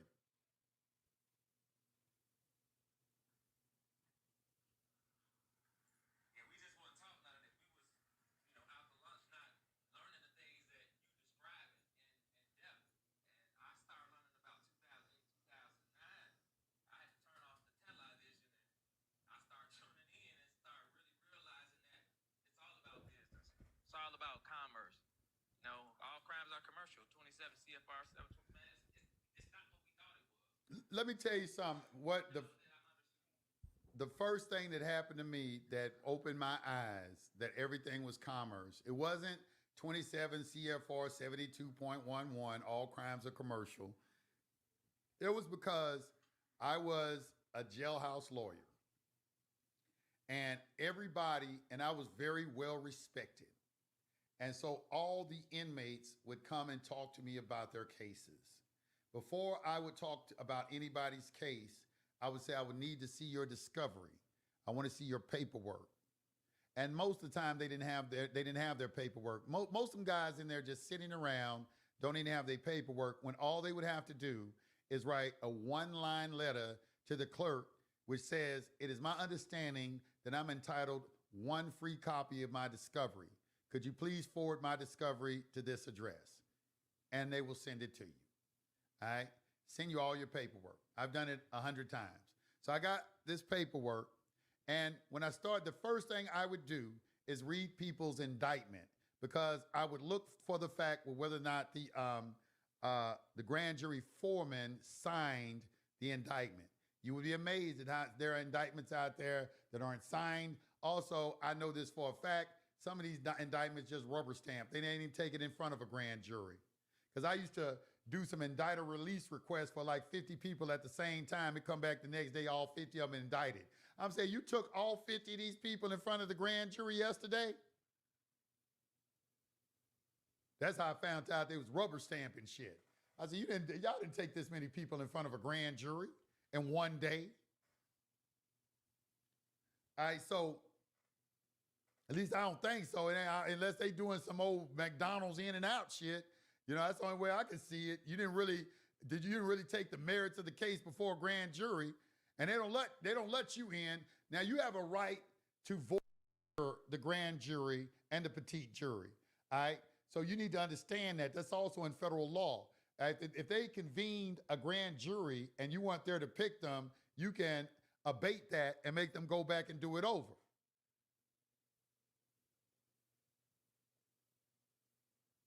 Make them follow every motherfucking step, especially if your life is on the line. Don't let them, they try to skip little shit. Don't let them skip shit. Make them jump through every hoop like they make you jump through every hoop. They call it a dilatory tactic. So, you supposed to do it, do it.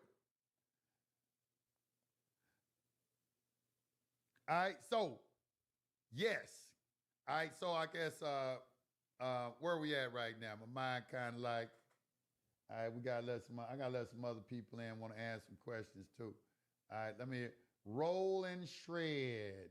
Well, I tried to get this ESO and Icy. Oh, there you go, ESO and Icy. I'll let you in, brah. What's happening? ESO and Icy. I don't know if, he gone, jumped off. Okay. All right, well, let Roland, who is this? Roland, I hit the wrong thing. Who is this? JW33.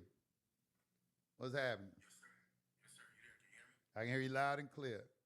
All right, brother. First, I just want to say thank you for all the wisdom and just the information you give me, man. Because as we start getting awakened to the reality of stuff, it's just good to hear a voice that is just straight. You always shot straight. I like that. You don't shoot to the left or to the right. Hey, man. I don't know no other way to bring it. You know, I'm like, why? You know, it's like, tell the truth. I appreciate that. No, I just want to have you, if you could, just tell that story about those two old white ladies that was telling you about the tax code thing. They said they didn't want you to have the information because you messed it up. Yeah. You said the tax code. Okay, yeah. What he wants me to tell this story about these two white ladies. Okay, when y'all first started using the vouchers, you know, like you want to take the voucher on a bill and convert it into money. We converted them into money orders. All right, so Douglas Riddle is the person who dropped that. And he was like, he had his short 10 minutes of fame too. When he first came out, everybody was on the Douglas Riddle process. And people still try to do it to this very day. But the thing is that people were trying to figure out, because he was telling us to go to the Criminal Investigation Division in the IRS in Ogden, Utah, and they got like 3 of them or 4 of them in the nation. I forgot where all of them are at. Now, he said, now this is very interesting because Byron Beers in What Does Acceptance for Value Mean said the same thing, that the Criminal Investigation Division is how they hide the discharges. It's through that. Like when they come at you, when they call the Criminal Investigation Division on you, it's really like a show cause. They want to see how you know the information and whether you really know it, because they got to keep all this information private. And they keep it private even from the employees. So these two white ladies, they had discovered how to make it work every time. And you could see it on their face. They were so motherfucking arrogant. And so, I was pretty, I got wind of who they were, and I went to go meet them. Shit, they wouldn't tell me. All she did for me, because she liked me, is she told me where to look. And she said, it's in the IRS employee manual. And it's a whole bunch of shit in that motherfucker. Matter of fact, a lot of people who have gotten automobiles, they figured it out by studying the IRS employee manual. I have a listener of mine, he was able to get a car for his daughter, but he said he did receive a visit from, see, a lot of times it'd be the Federal Reserve agents come visit you. Not the IRS, not the Secret Service, it'll be a Federal Reserve agent that'll come and visit you. And they'll sit down and talk to you. You don't ever treat them people. You always, this is where you have to stay in honor at all costs. You have to honor them. Now they got grounds to move against you. So you always got to be in honor. And the easiest way to stay in honor is when you're asked a question, get clarification through a question. Like if they come to 1099, they ask you, is this your name on that 1099 OID? Is there something materially wrong, or is there some defect in that 1099 OID? I want to know that. What makes you think you can fill out a 1099 OID this way? Well, am I not the sponsor of the credit that allows all transactions in commerce to facilitate? Am I not the source of all this? Am I not the issuer, drawer of these particular instruments? Everything is a question. Would you like to come downtown and speak to us?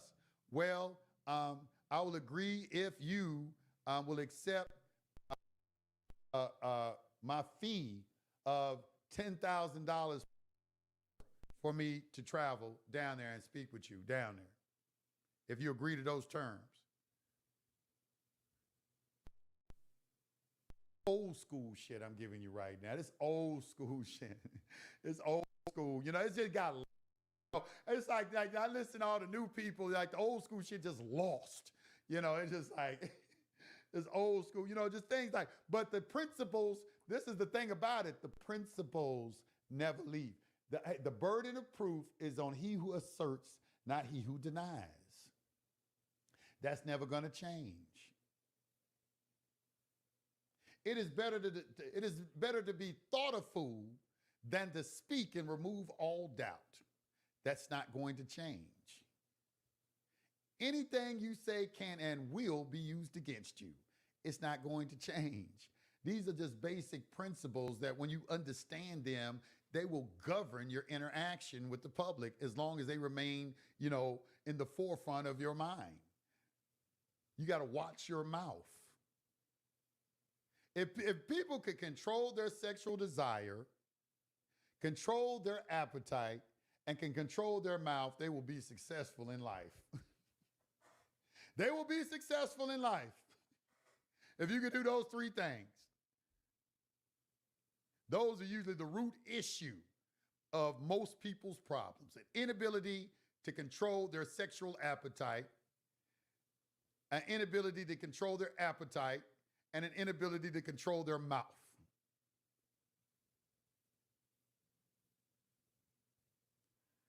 Did you ask your question? Okay.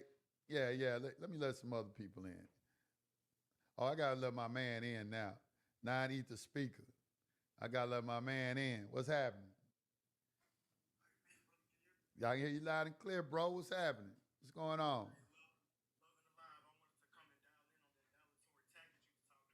Right. I got a grievance with this person. I got a real grievance with this. The court tends to define this, and hopefully, it's not a question, but I want the audience to understand this about their due process rights, right? The court tends to define that as an abuse of the procedural rules, right? Now, you said it perfectly. If your life is on the line, they cannot strip anybody of life, liberty, or property without due process of law. That's right. Your due process law go from procedural due process rights, which are supposed to respect and maintain the integrity of your substantive due process rights. Ain't nobody gonna tell you that filing a motion to look at more evidence or asking for an extension of time for something, especially if you're a pro se litigant, nobody is going to tell you that you leveraging the things that are put in place by the judiciary in order for you to maintain your constitutional safeguards is going to be that of an abuse. That's what they're there for. You are in fact supposed to use them. So what I would recommend anybody do in case they ever run into that is to make a concerted effort to put on the record that, excuse me, Your Honor, something of the sort. Excuse me, Your Honor, am I to understand that the court is going to willfully allow some disrespect or willfully allow the restriction of my constitutional safeguards in the form of procedural due process rights? For the record, something of the sort, because what could possibly be wrong with me exercising my rights in these proceedings? Now I got a question about the jurisdiction, because what y'all got going on? Exactly. What jurisdiction? Now I got all type of questions. They don't like the Constitution. This is what I found out in dealing with them. They don't like the Constitution. You know, it's like when you go in court, when you go to them administrative courts, they don't like it. Because really, I understand why, because it's really a matter of contract. You under some sort of implied contract, invisible contract. That's what they call a minimum contact. So it's really a matter of contract. And it's civil, and it's civil in nature, and it's equitable too, I think, because they're enforcing a contract against you. And so the Constitution really don't have anything to do because contract makes the law. It's some sort of agreement that you are supposed. However, you cannot annul the Constitution because in the Constitution, they still have to honor that. That's why they have procedures, because the procedures ensure that they don't violate the Constitution.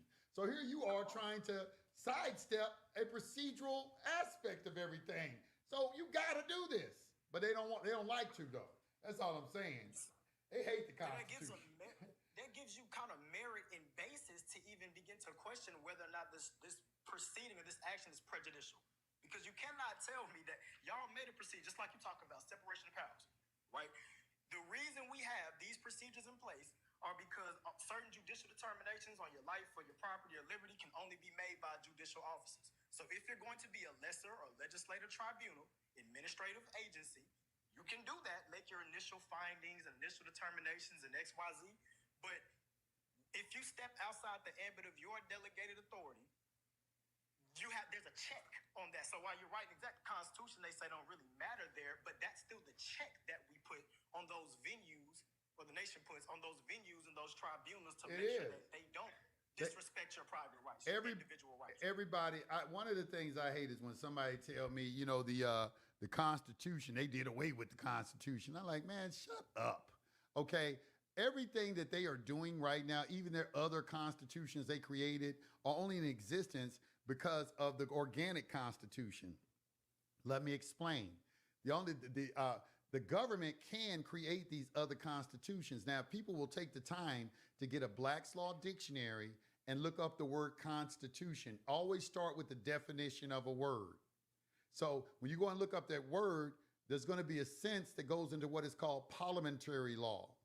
Parliamentary law is the law that governs legislatures or deliberative assemblies. All right? It's called parliamentary law. Okay? They can create a constitution. It says in there, constitutions are utilized to create corporations. All right?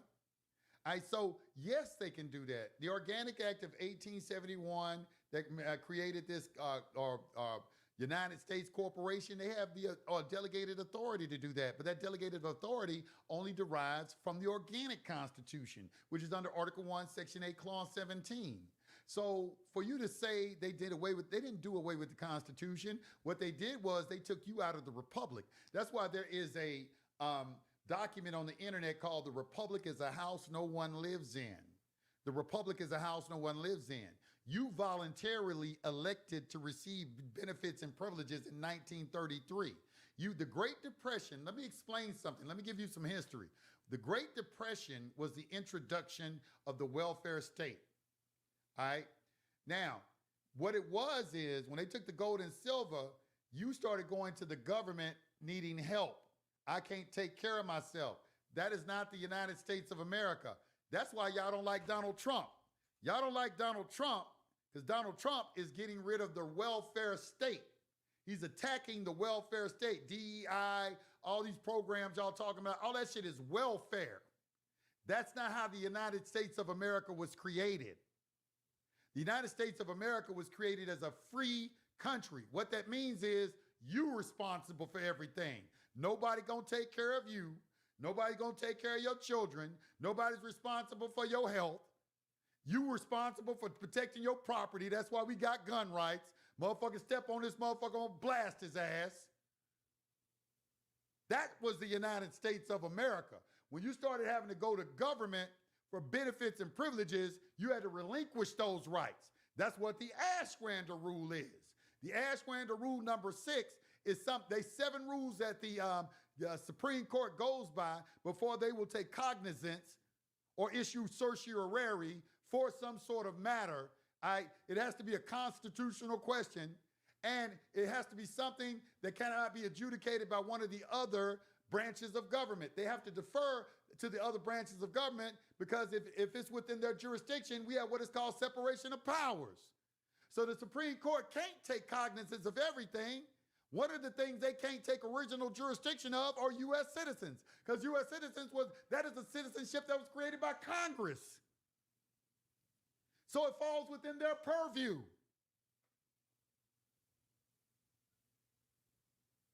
So anything that is adjudicated over there is in Article 1. I don't care what they say. They know I'm telling the truth, because I've been watching them. They even gave their judges lifetime tenure and protection against salary diminution to goddamn administrators, because they want y'all to think they real judges. It don't matter if they clothe them with they still not article. They were not giving that power by the Constitution. The Judiciary Act created the U.S. Supreme Court. The Constitution created the Supreme Court for the United States of America. Everything that Congress owns starts with U.S. District Court, U.S. Postal Service, U.S. citizen, U.S. taxpayer. That's they stuff. So they can only adjudicate in their courts everything that's been delegated to them in Article 1. So when I read through Article 1, I don't see anywhere where they can put a motherfucker in prison for life. But when it's broached to the Supreme Court, because I got experience with this, what they're going to say is, well, you have to exhaust all your administrative remedies first. In other words, you started off in Article 1, you got to finish in Article 1 before we can even see it.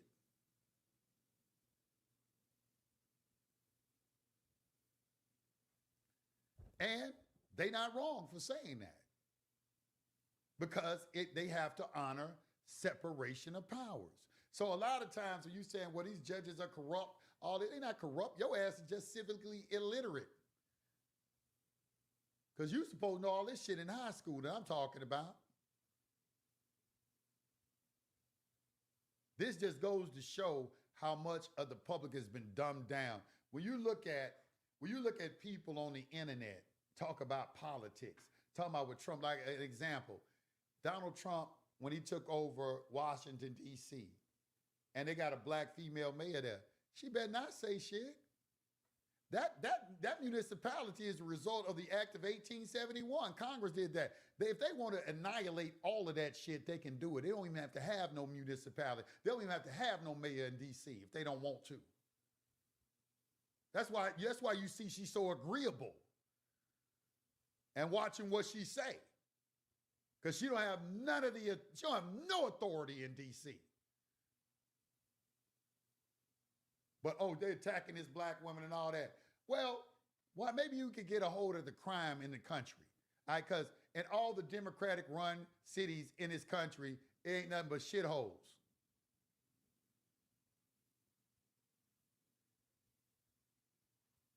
Once again, we are not a democracy. We are a constitutional republic. And in a constitutional republic, you have you don't have socialism or communism in a constitutional republic.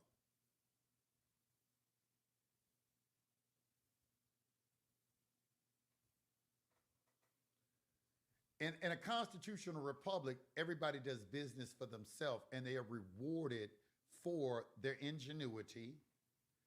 That's why we had so many inventors that came out of here. They're rewarded for their ingenuity. They're rewarded for their determination, their hard work. They are capitalist. This is a capitalist country. Capitalism is the reason this became the most powerful nation on planet Earth.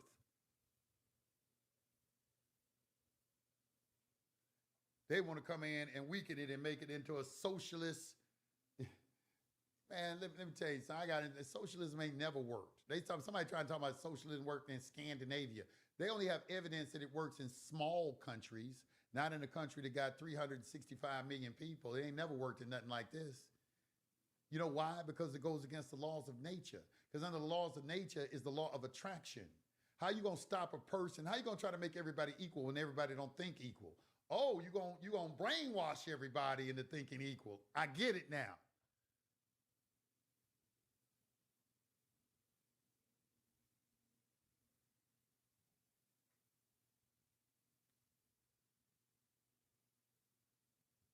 Damn, it's a lot of people. Let me let T in real quick.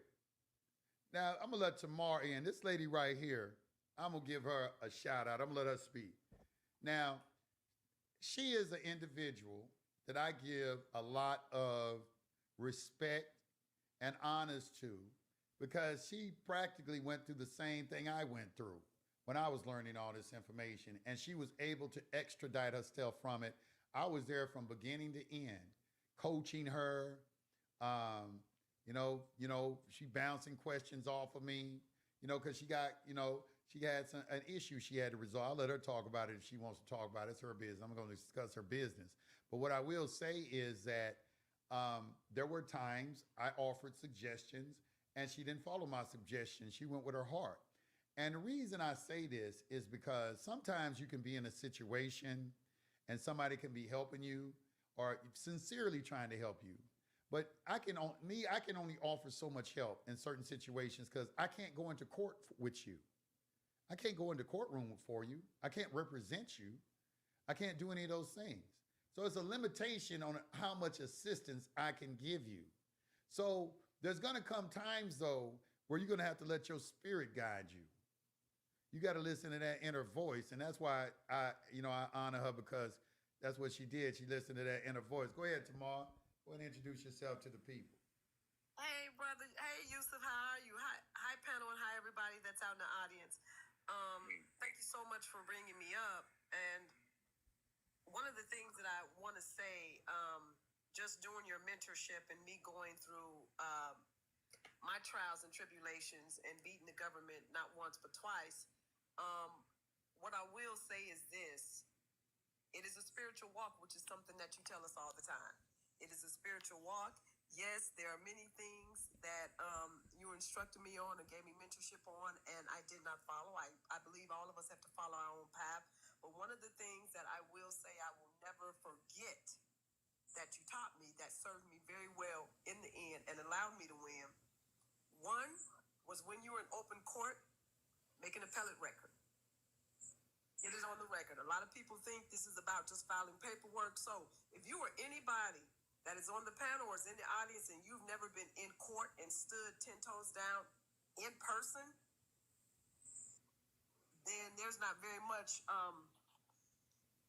I call those I call people that just throw paper at stuff. I don't know what to say, but I'm going to move on. But when you're actually a federal case, a federal criminal case, and when you're actually in there, Yusuf told me we do not engage in public controversy. And so I knew a lot of the things that you don't engage in public controversy. But if you're faced with charges and you are refusing to plead, then that means that you're going to go into. And so, and there are a lot of things. Oh, wow. I hear this echo. Oh, I'm sorry. Can you hear that? Me? Okay. I'm trying to get rid of it. Let me see. I'm trying to get rid of it. It says an echo. I don't know what happened. I'm going to try to take this down a little bit. Wait, let me see.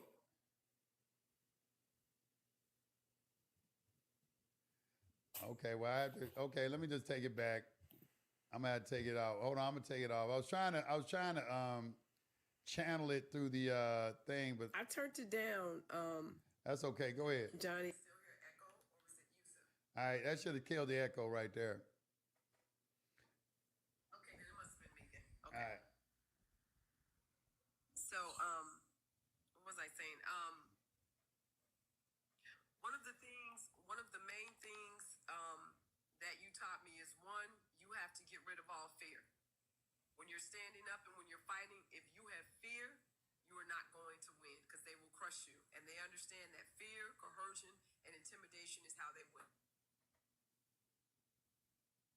Period. End of story. When you are at a place where you are not afraid to go to prison, jail, once that fear is removed, then you can operate, you can be functional. And also, every time you're in open court, you're making an appellate record because I won my case on appeal. And that is so very, very, very important. Gosh, it's so many different ways that I could go with this story, but it helps me a little better. Yusuf, it's like specifics that we're talking about, but I just want to say one of the main things, you cannot be afraid. Yeah, let me talk about that real quick about fear. You know, the thing about fear is my first blog talk that I did, and people made a song out of this too. I'm gonna see if I can dig it up. I got a song. I'm gonna play some of them old songs. A lot of guys who used to listen to me, they were producers, and they would take my voice and put it over tracks and do all kind of stuff back in the day. And I used to have this thing, fear is a decision. Fear is a decision. Fear is false evidence appearing real. If God created, the question I always ask myself is, if God created the universe in love, then where does fear come from? Would he create something in that universe that I need to be fearful of? And if I'm fearful of it, what is that fear? The fear is just a lack of knowledge. It's really a disconnection with God. Because God said, if God is with you, who can be against you? All right? So, in other words, you have to be spiritually grounded. All right? If you're going to contend with fear. Because when you contend with fear, fear of the unknown leads to faith. You got to have strong faith. And faith is connected to knowledge. If you don't have knowledge, you have what is called blind faith. But faith is based off of you getting knowledge. You shall know the truth, and the truth shall make you free. Like, I can have faith that I can go down to my car and crank it up and go somewhere because I know I put some gas in it and I know it was running pretty good. That gives me my faith. But just to have blind faith without something, without foundation, could be, by definition, is a fool. And how you get faith is by studying the natural laws, because they operate with precision exactly the same way every time, and they don't change. So the only thing you can put faith in is something that doesn't change. And the only thing that doesn't change are natural laws. And the author of those laws is God. And God said, I'm not the author of confusion. Let me tell you something. That's a cold statement once you really understand what's being said. I am not the author of confusion. It is. Confusion only occurs when you violate natural laws. When you harmonize with natural laws, you have harmony in your life. They teaching you, this is why they call you goyim. They call you goyim because you don't follow the law. That's what goyim means. They say goyim means non-Jew. No, goyim means one who is not under the law. You do not believe in any law, so you have to be given a little grace because you can't help yourself. I just can't help myself. I just keep. Sin means to go against the law. That's what the word means. Yusuf, can I Go ahead. ask you something? You probably felt this too. When you're in court in front of those federal judges and that prosecutor, and you're not afraid, it throws them off. It throws them off. Listen, when you get into a criminal case and you might be looking at a lot of time and you know these processes and you're getting yourself spiritually grounded, that's going to be the biggest test in your life. Yep. That's going to be the biggest test in your life. Your faith is going to be tested like no other. And let me tell you something. Let me tell you something. To all you Christians out there say, I was called before God. That's not what the scripture says. The scripture says, many are called, few are chosen. I don't care if you were called before God. Were you chosen before God? The called ones are going to get tested. You still got to pass the test and get chosen. You know why? I can understand why it's like that too. The reason you got to get put through a big test, because God needs soldiers. And when you go out here in this world, the people you got to contend with, people who don't believe in God, people don't want to hear the shit you got to say, all kind of people that you're going to be contending with. You got to have a strong faith. And you have to be tested to see if you can endure that. Them the only people God gonna willingly put in his army. He's like, I gotta test you to bring you in here, because you gotta have a certain type of integrity. Yep. Yep. And I'm gonna tell you something too. Even at sentencing, your family's out in sentencing, people that they love, people that you love, they crying and they hearing when you stand up and that judge say all them months, everybody is counting on your life being over, and everybody is feeling like, because the judge is standing up there acting like God. And at my sentencing, you have a right of allocution speech. You get to speak. The first thing I didn't do, I didn't beg for a damn thing. I didn't beg for her mercy. I didn't beg for anything. Because I was standing there in my God. I was standing there with God. And I told her, you standing up on that bench like you God? And you think that you're going to determine the day that I'm delivered? No. I will walk free before that time that you just get. And you walked too. You walked. But that's exactly what happened. Hey man, I couldn't believe exactly it. What happened. And she smirked. And she smirked when I told her. And I told my family, pay no attention to the time and the months that she just told you. I'll be home sooner than that, if God is my witness. And that's exactly what happened. So you have to have faith. You have to have faith in yourself, and you can't let what they're doing crush you and crush your spirit, because that's what it's designed for, is to crush your spirit. The whole process is to break you down. Yes, it is. Because they don't know anything about diesel therapy, Con Air, hiding your ass and shit, trying to give you psychological. I mean, it'll take you through some shit. All right, man, let me tell you something. This is why people like me and her, like when you come to us and y'all be talking about traffic tickets and shit like that, we be like, man, what the fuck are you talking about? Man, pay that shit. Why is you sitting here complaining about goddamn traffic tickets and shit? You know what I'm saying? It's like, because we come from a space that is much more serious than that. It's like that traffic tickets are like, nigga, you're not going to jail. If they arrest you, you stay in jail 5-10 days or something like that. Nothing going to take your life away or anything like that. And I know it can be big to you, and it is something a lot of people are concerned with. So I don't want to try to diminish it. All right, because a lot of you ain't never going to see the inside of a prison. I'm just saying, understand me. And that's why, because when I started this is what I was talking about, the criminal justice system. I wasn't talking about how to get a car and how to discharge credit cards and how to, get your utility bills for free and shit like that. I wasn't talking about that shit. I was not talking about it. The only reason I could talk about it is because the same process used to discharge a criminal case is the same process you use to discharge anything. So the administrative process work across the board. So it's easy to take it and apply it to something else because it's a principle. Principles are few, methods are many. You concentrate on methods. I concentrate on principles to learn how to do a multitude of methods. That's the difference. So everything in law, any attorney will tell you all law is based off principles.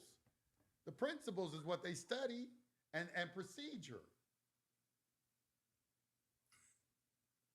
And I can tell you guys right now, even with me going through everything that I went through, and now I'm out here helping people, these attorneys are not there to help you.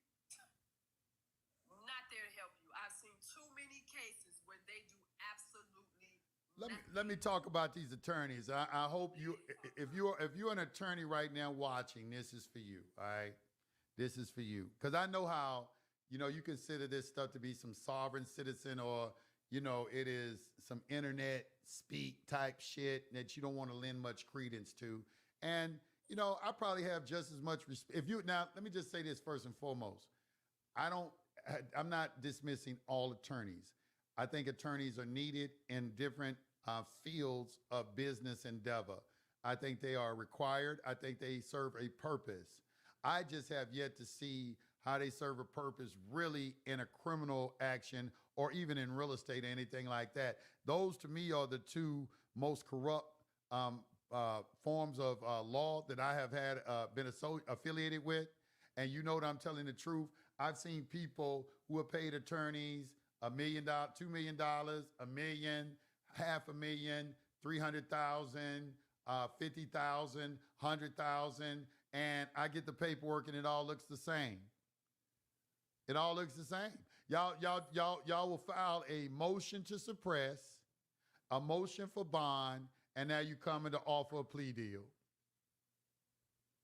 Now, granted, I believe that the more money you pay, the better deal you're going to get.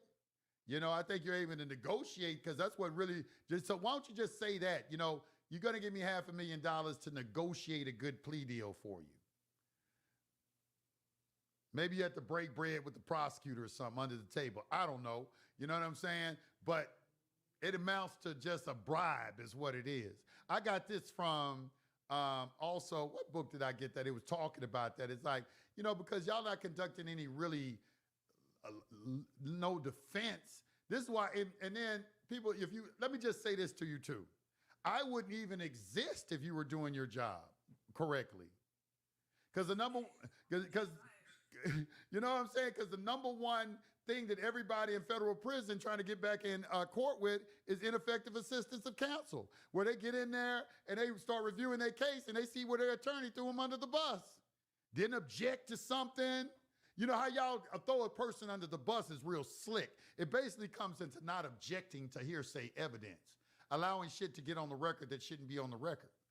And because your client don't know nothing about law or anything like that, you look like you defending them until he get in there and start in them law libraries, start studying like this nigga threw me under the bus. Even in sentencing hearing.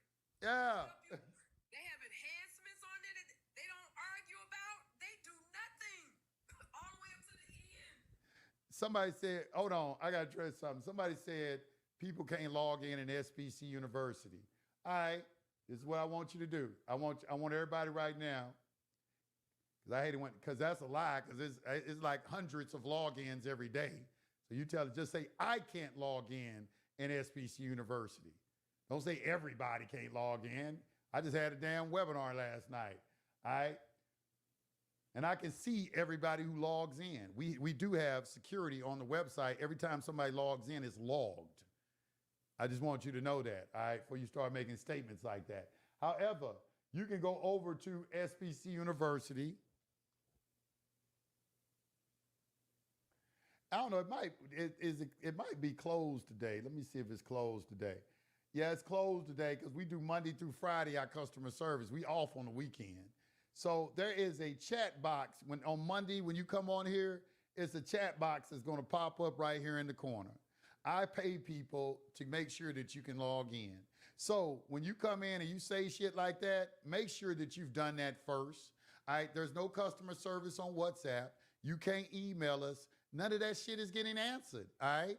You have to go over to the website and go into the chat, but we got one place we do all our customer service at. So I would appreciate it if you do have some sort of issue logging in that you go over there, and also make sure that you provide your username and make sure we can find it, because we're not giving you a free account if we can't locate your information. Because that's the issue I have with some people. They give me a name. I'm like, I can't even find this shit nowhere in the system. I can't find it on the old site, can't find it in the new site. And if I can't find it in PayPal, listen, we can find your account by going into PayPal and Stripe, all right? I can take your email and pull your information up, every payment that you have made, all right, since you've been a member. by going into, I have access in my back office of PayPal and Stripe. If I put your information in and nothing pops up in there, only thing that I can see is you trying to get a free account. You trying to get free access or something like that. Now, there are issues. I'm not denying that because we did a big migration. We migrated over. It was a whole bunch of people, and I'm dealing with some. Listen, man, I dealt with some programmers, and it's my issue. I got to resolve. It's not anybody else's issue. But I've said that we're gonna get everybody. I want to get you migrated over. I don't want to keep you out of the site. Why is it gonna benefit me? You can't get into the site, you know. But we are making a lot of progress, and we're getting people in there. Now, if I find out that my people are not helping you over there, I am going to fire them because I am in business and I pay them. And if they're not doing their job, that's what you let me know, that the people over there are not doing their job, and I'm going to replace their ass. All right? Because I pay them to do a job. And if they're not doing their job, I'm going to fire them. Because in business, I have learned you have to fire people. That's the only way you're going to get a good group of people is weed out the bad that come through. So let me know.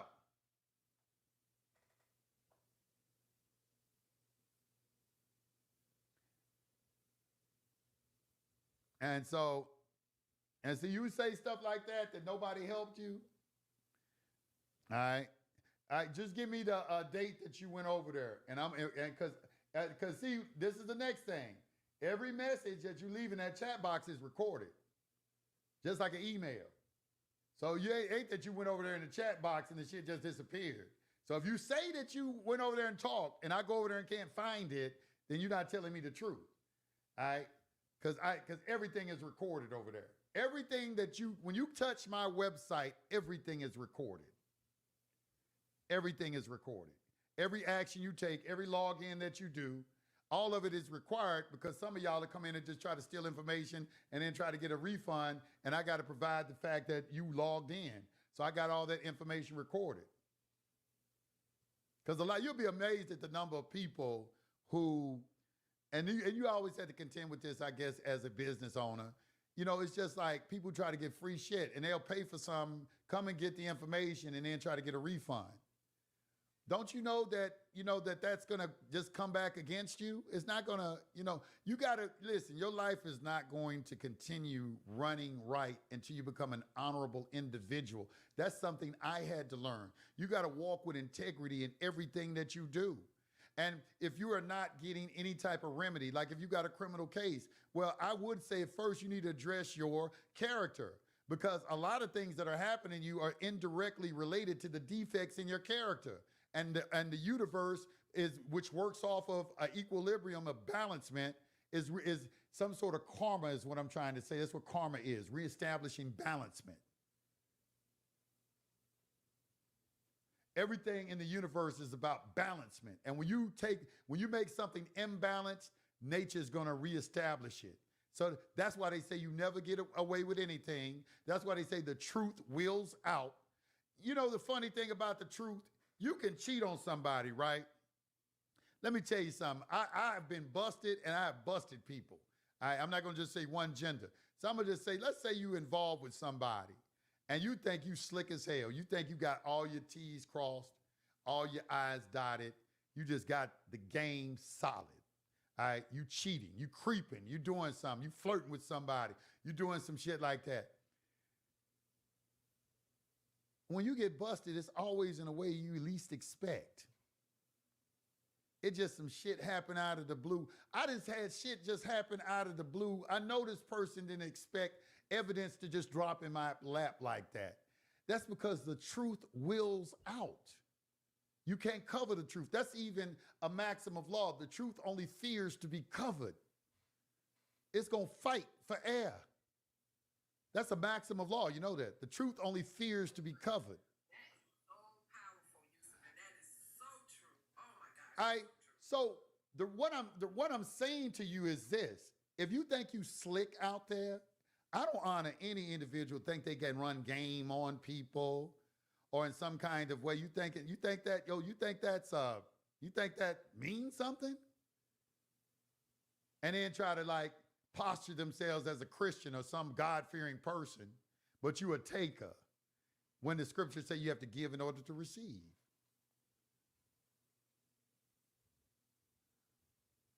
These people honor me with their lips, but their hearts are far from me.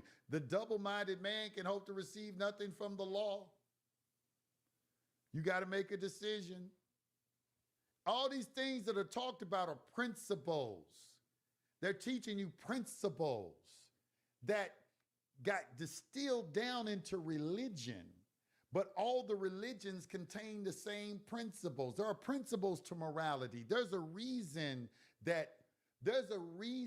you don't cheat on a spouse, or have sex with certain people. There's a scientific reason for it, is what I'm trying to say. I might not be saying it the right way, but I'm trying to say is there's a science to mating. There's a science to everything. There's a cause and effect associated with all activity you engage in.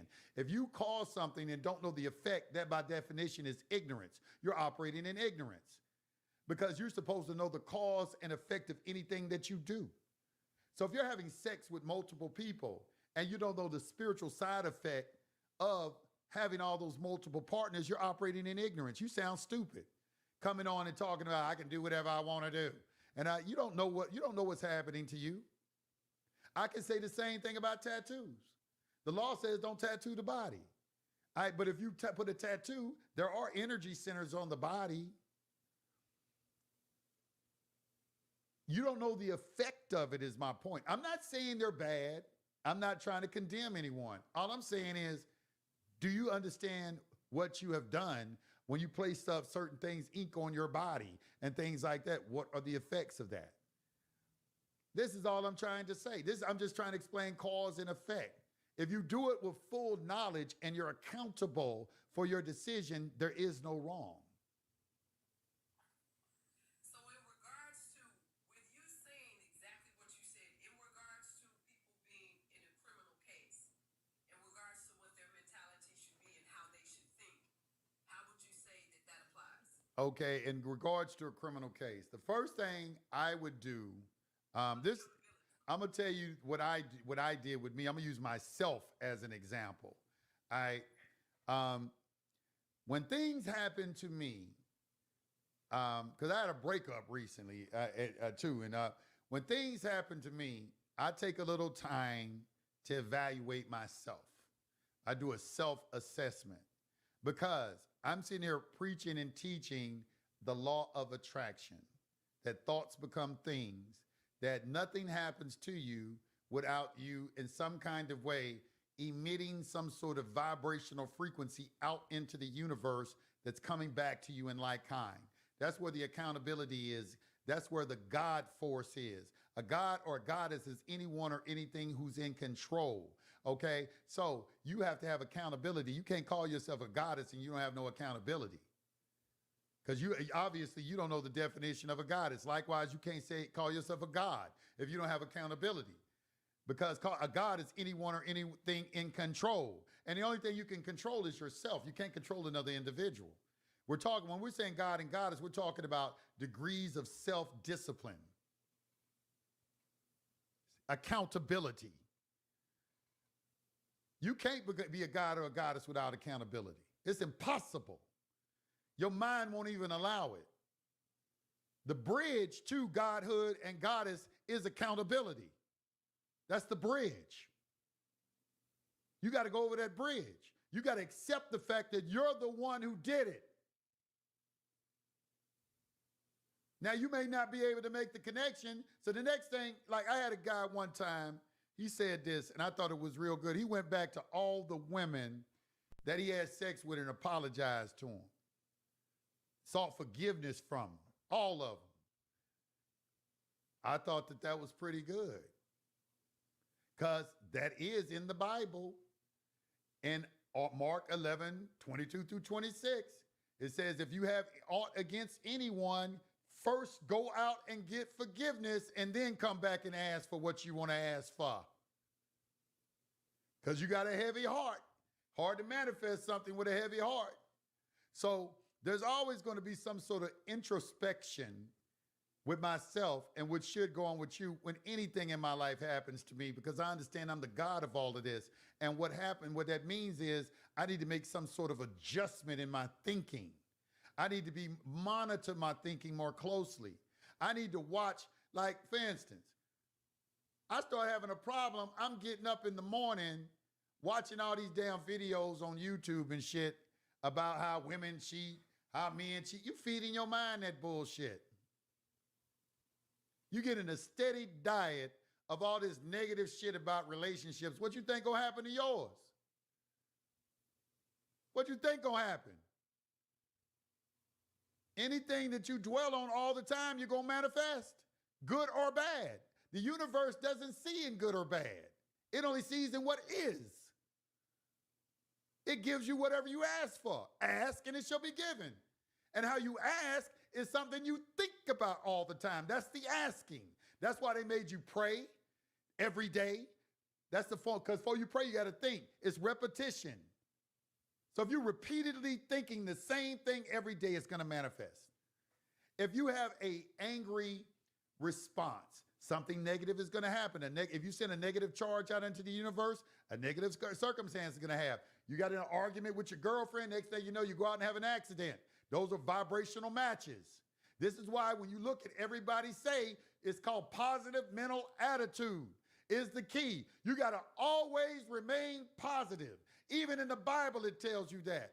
It says, fear is adultery with God. Doubt is adultery with God. You're supposed to be rooted in these principles to give you strong faith.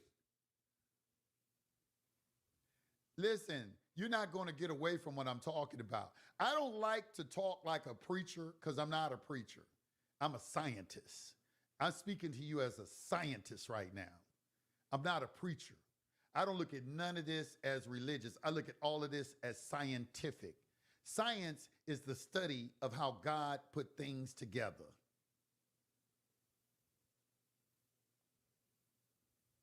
So as a scientist, I'm looking at how God structured the universe, the laws that regulate it. Mentalism, correspondence, vibration, polarity, rhythm, cause and effect, and gender. I study that. I see it in everything. Everything I study. If I study the Sufis, that's the mystical group of Islam. I see it. I'm able to enjoy the writings because I see it. If I study the Kabbalah of the Jewish Kabbalah, I see it. And I'm able to enjoy it. Because when I learn the principles, I say, oh, I like the way how he put that together. Because they all talking about the same thing, but they got different methodologies. Principles are few, methods are many. I'm trying to get y'all off this religious war. It's the most idiotic thing on the planet. People fighting over their belief systems when most of them don't even really know what they believe in.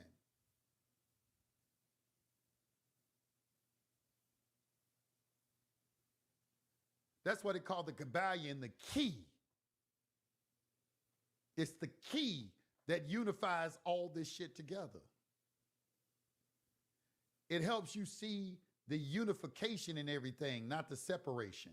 See, you were taught to look at things separately when you got that European concept. We didn't do that in Egypt and over in the East. We looked at everything as connected, not separate. You got taught this doctrine of separateness, that you separate from God, that you got to petition God.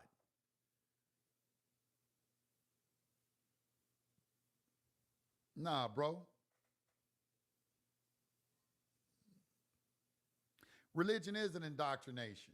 True spirituality is any teacher who's worth his salt understands that the object is to extract something from the student, bring the student to a point of realization, because all knowledge is already in you.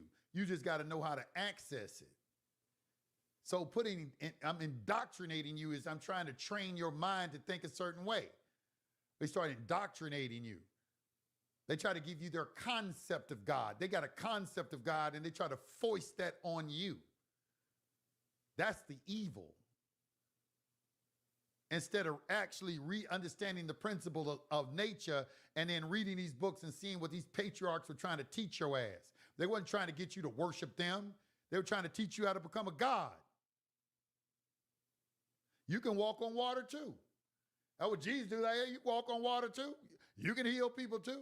The disciples walked on water, healed people, and raised people from the dead too. Y'all never talk about that though.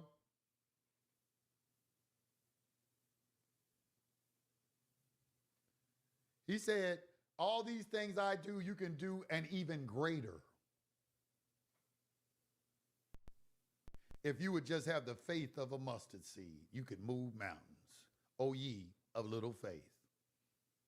But you don't want to talk about that. You want to talk about how I can get access to my TDA account when you don't have a firm foundation. Because see, you calling yourself a sovereign like Teddy Roosevelt was trying to explain to you, cannot make excuses for his failures.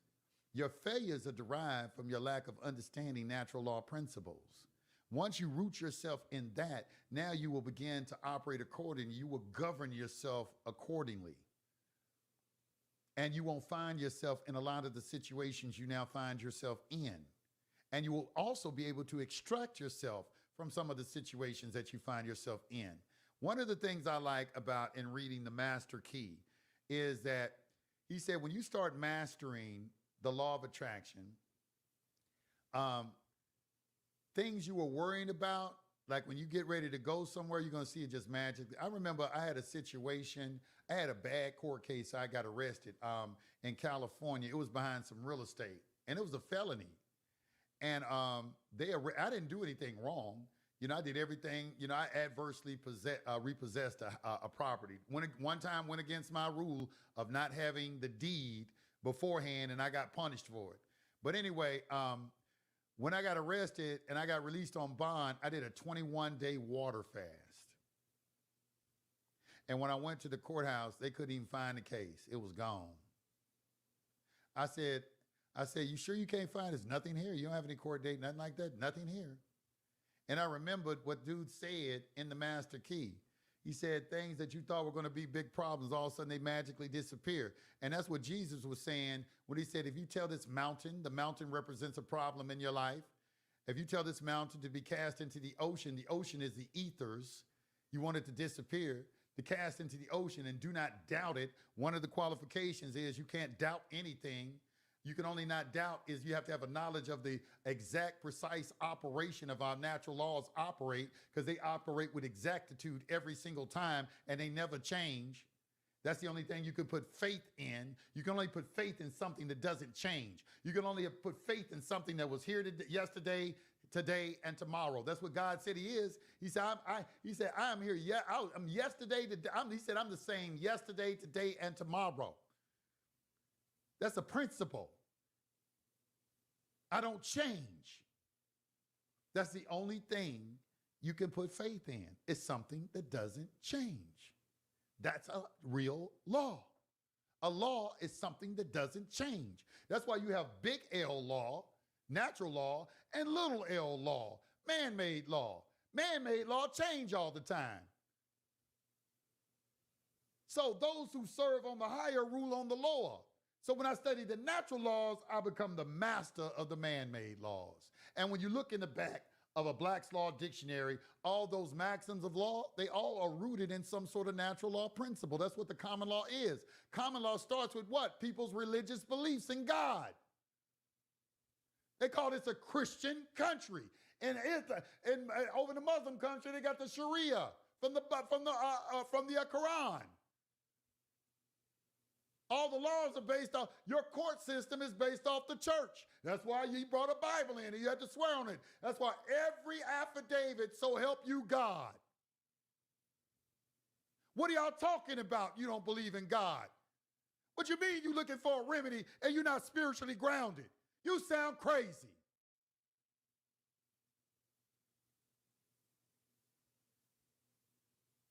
You ain't changing shit. You're going to bend to nature's the only way to defeat nature is to obey her. That comes from an esoteric school of thought. The only way to defeat nature is to obey her. What do we mean when we say defeat? We mean bend her to your will, make her do your bidding. I first got to follow her laws. And there is no more law that is more evident than dietary laws.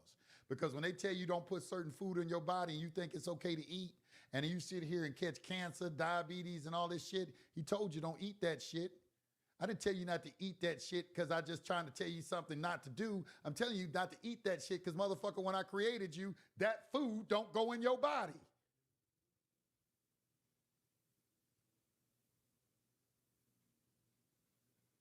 So dietary laws don't care what your religion is or how you feel about food, or I think this is okay to eat. It doesn't care. It either is or isn't. You're either all right or you're not right at all.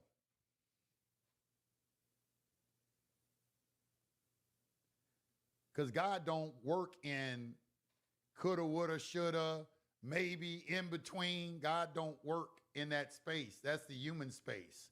God is and isn't, light and dark, right and wrong, good and evil. God, obey, disobey. That's where you operate. You know, this others, you created this little gray area to operate in. And you think you look like a damn ostrich with his head in the ground with his ass sticking out. You think can't nobody see your ass.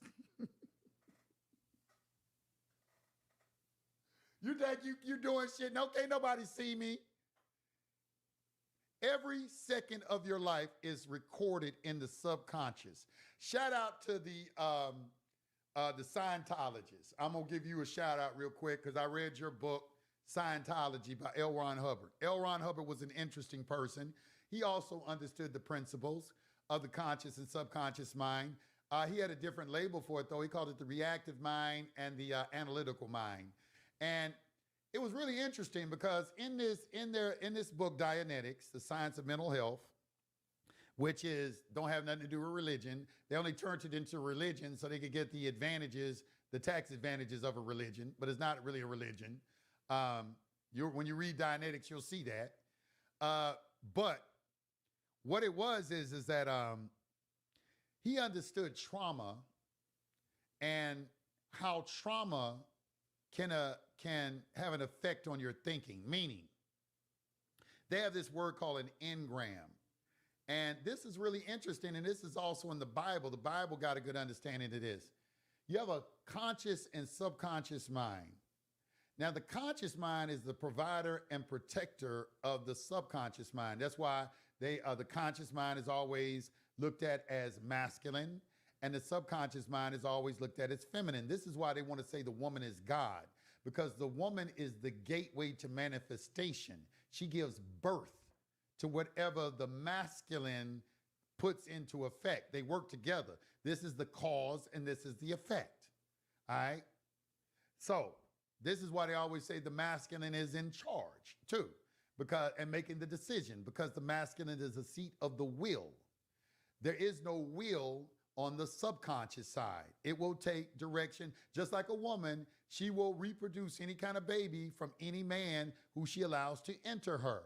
What's the same thing with the subconscious mind? Either you can feed your subconscious or somebody else can. That's like what a hypnotist does. A hypnotism is the ability to shut down the conscious mind, leaving the subconscious vulnerable. And then if you can impress the subconscious mind, I can bring back the conscious mind and I can say, bark like a dog. And you'll start barking like a dog because I have implanted it in your subconscious mind. This is the reason why marketing companies pay billions of dollars to anyone who's able to amass attention. Because if they got access to that many minds, they can attack their subconscious mind. Everybody knows it. This is a science. This is not conjecture. This is not no theory. I'm talking science right now. So he understood the science too. All right, but an interesting spin on the science is that if you shut down the conscious mind and leave the subconscious mind vulnerable, then some engram can be placed in there and you not know it, and later on through life, it is affecting you. Now, an example of this, gentlemen, is why pregnant women always have to be in a peaceful environment. You cannot put a pregnant woman in a volatile environment, and you cannot talk to a pregnant woman crazy, because the fetus hears everything, but it has not yet developed a conscious mind. It has a subconscious mind. That is what develops first, because it's coming from nature. This is also the reason why women, as long as they remain virgins and they're untouched by man, their soul is directly connected to nature. That's why they become seers and shit like that. You go to them for all that kind of shit because they had that connection. They lose that connection their first their first sexual encounter. They don't know that. They just think, oh, well, I just got my cherry popped. But these engrams, what the Scientologists are doing are removing those implanted traumas. Like if you get hit over the head and somebody call you old stupid motherfucker. Well, the conscious mind is the will. It has the ability to discern what is going on, but the subconscious mind doesn't. So it doesn't know who you calling a stupid motherfucker. Just like if you call your wife a stupid bitch. All right, well, the subconscious mind doesn't know who you're talking to, and the child hears that. And now that is being implanted into the child. Now this trauma is being implanted in the child, and she ain't even been brought into the world yet. So this is why you shouldn't even have a family until you're able to take care of one and put a woman in an environment where she can be a woman. Yes, I believe that. Now I'm having a hard time kind of riding with that because I try to do that with women and they don't seem to appreciate the shit. Even if you do all that shit, they will still want to be bosses and have their own money and do all kinds. You've been programmed. You've been programmed, sis. If you're talking that I got to get a degree and a career before I get married, you've been programmed. You've been indoctrinated. You're not moving in accordance with your nature.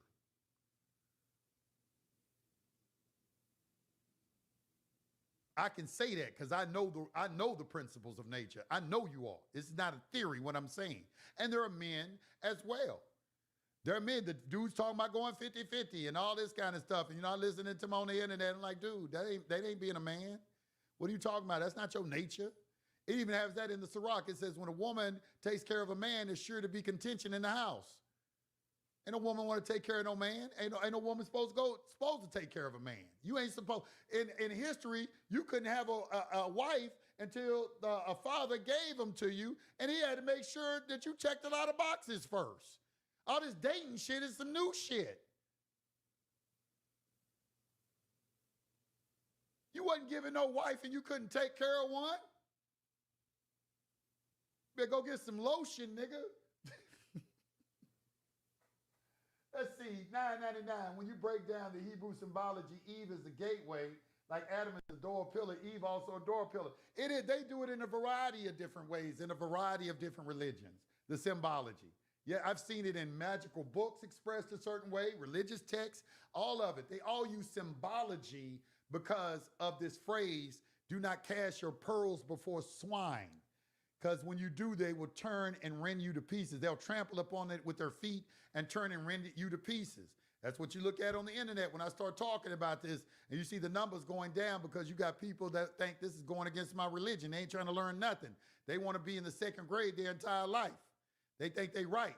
And all I'm talking about is principles. I'm not talking about against any of their religion. Because the word God ain't in the original text. What'd you get mad at me for? The word is Elohim.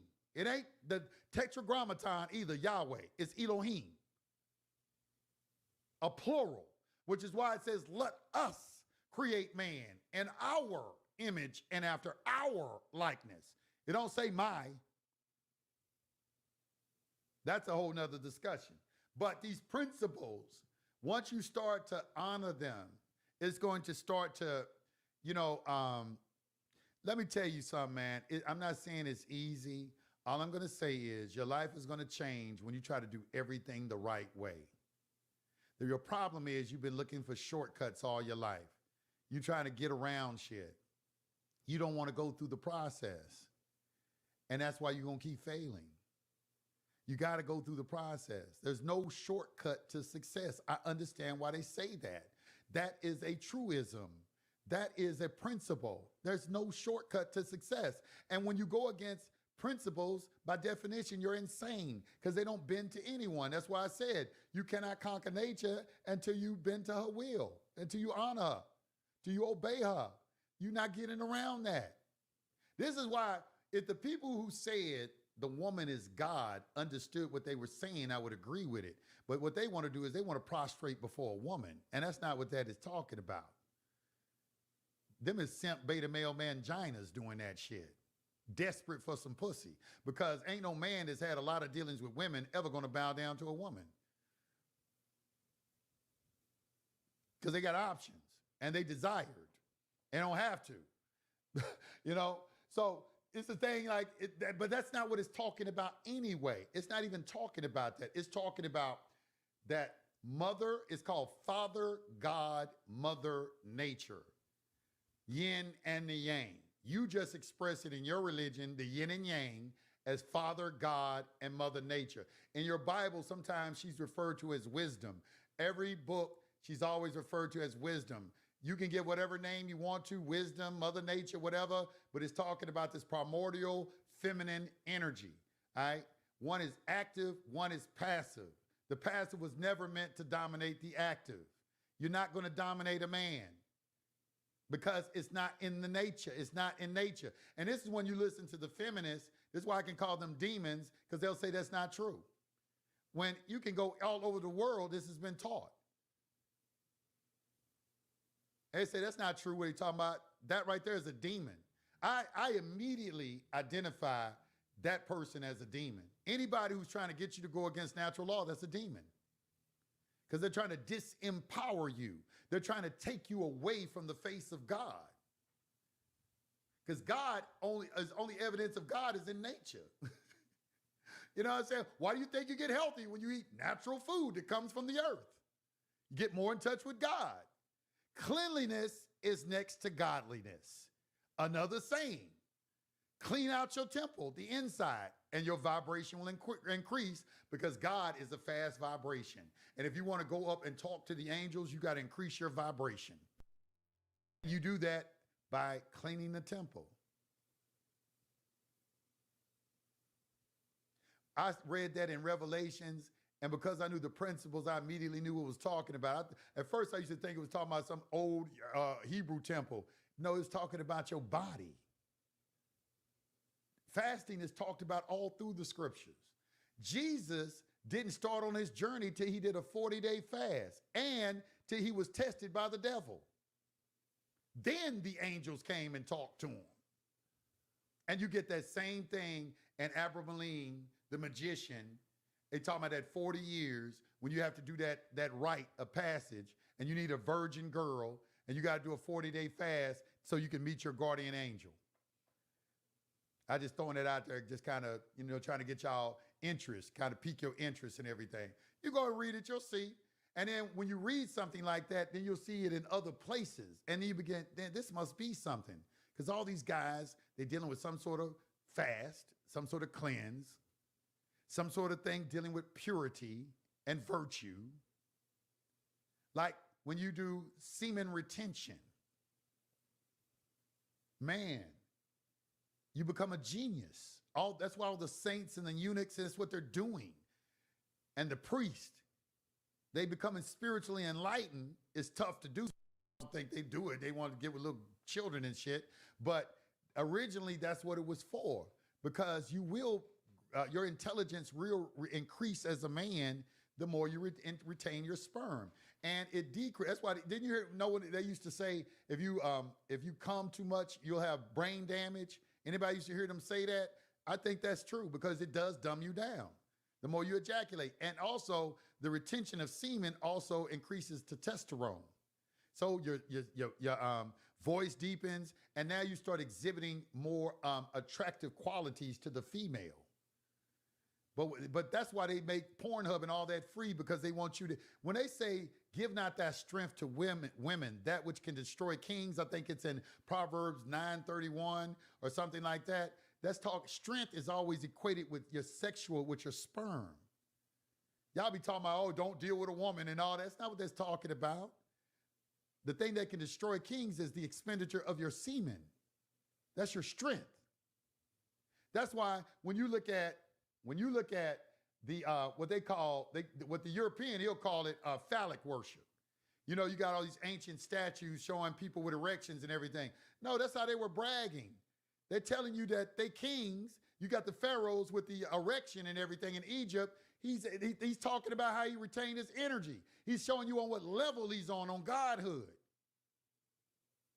That's how it's demonstrated. Because when you retain your semen, you're going to have a powerful erection.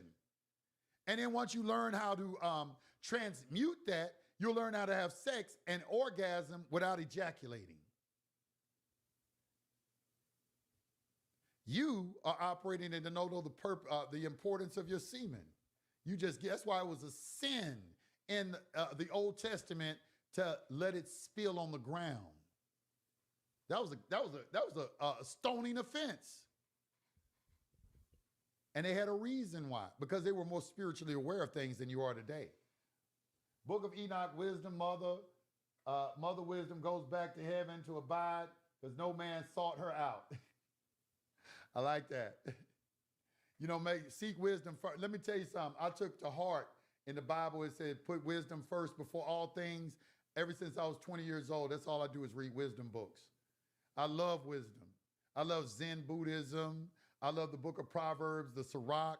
I love any book that's talking about wisdom. I love it. And if you make wisdom your love, I'm telling you, it will make you wise. Solomon, the first thing he asked for, he said, God gonna give him the entire world. He said, give me wisdom so I can know how to govern your people. And God was so impressed. He said, okay, I'm gonna give you that and all the shit you didn't ask for. Because my nigga,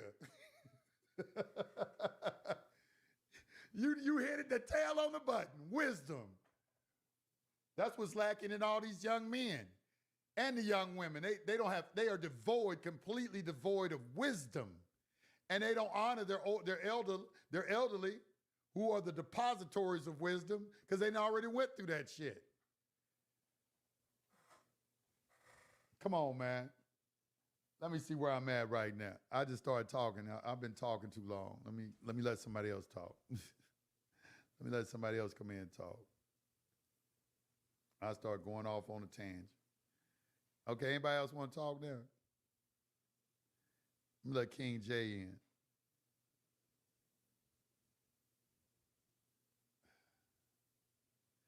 I let him in. Hold on, let me let him in real quick. What happened? Creative energy. Let me let creative energy. I'm gonna let a woman. I'm gonna let a female in. I'm tired of talking. Let me let some feminine energy in. Go ahead, sis.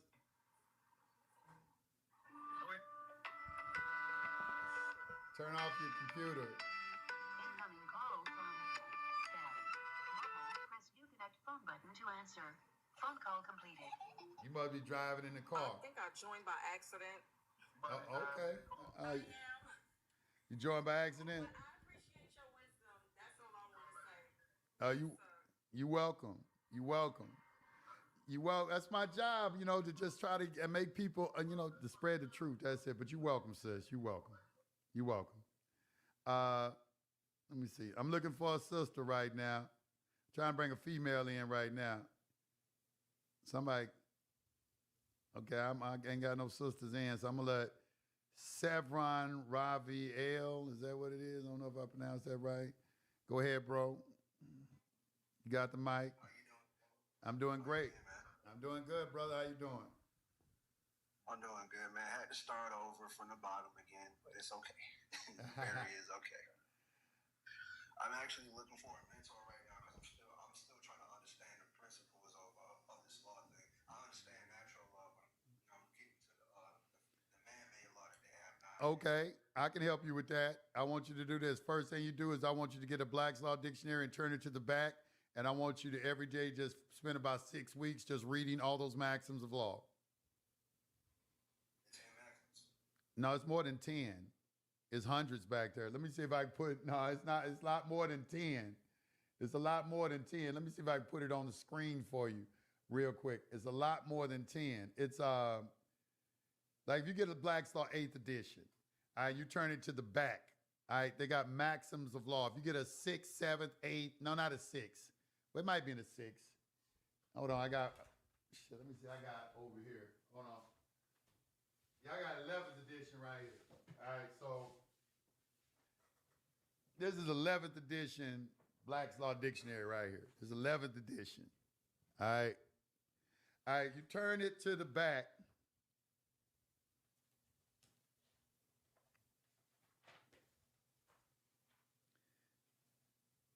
It's going to have, these are maxims of law that are in the back of the dictionary. Right here. All right, so you know it said like, and they're all in Latin, but they give you the English too. In judgment, a person who has sworn an oath is believed. That's a principle, that's a maxim of law. A person who has sworn an oath is believed. The rights of blood or kinship cannot be destroyed by any civil law. Maxim of law. A right descends and not the land. The right descends, not the land. The state, to state the right and not to endow it, generally interpreted to declare the law and not to make it. Law is the science of what is good and just. Right and fraud never abide together. Maxim of law. Right and fraud never abide together. The law will sooner suffer a mischief than an inconvenience. Laws should bind their own author. If you created the law, you should be bounded by it. Law makes the king, namely, makes the monarch king. The law, now, a king, he has a divine right of rulership. Only way a king can rule is if he knows natural law, if he knows God's laws. It says, a later statute repeals an earlier one. Our law condemns no one in his absence. Now, that's a good one. Our law condemns no one in his absence. Maxim of law. The law does not arise from an unlawful act. The law does not tolerate fractions and divisions of estates. Let me see this. Allegiance is, as it were, the essence of the law. It is the bond of faith. Freedom does not admit of valuation. Liberty is a priceless good. Liberty is an estimatable thing. The place rules the act. The place rules the act.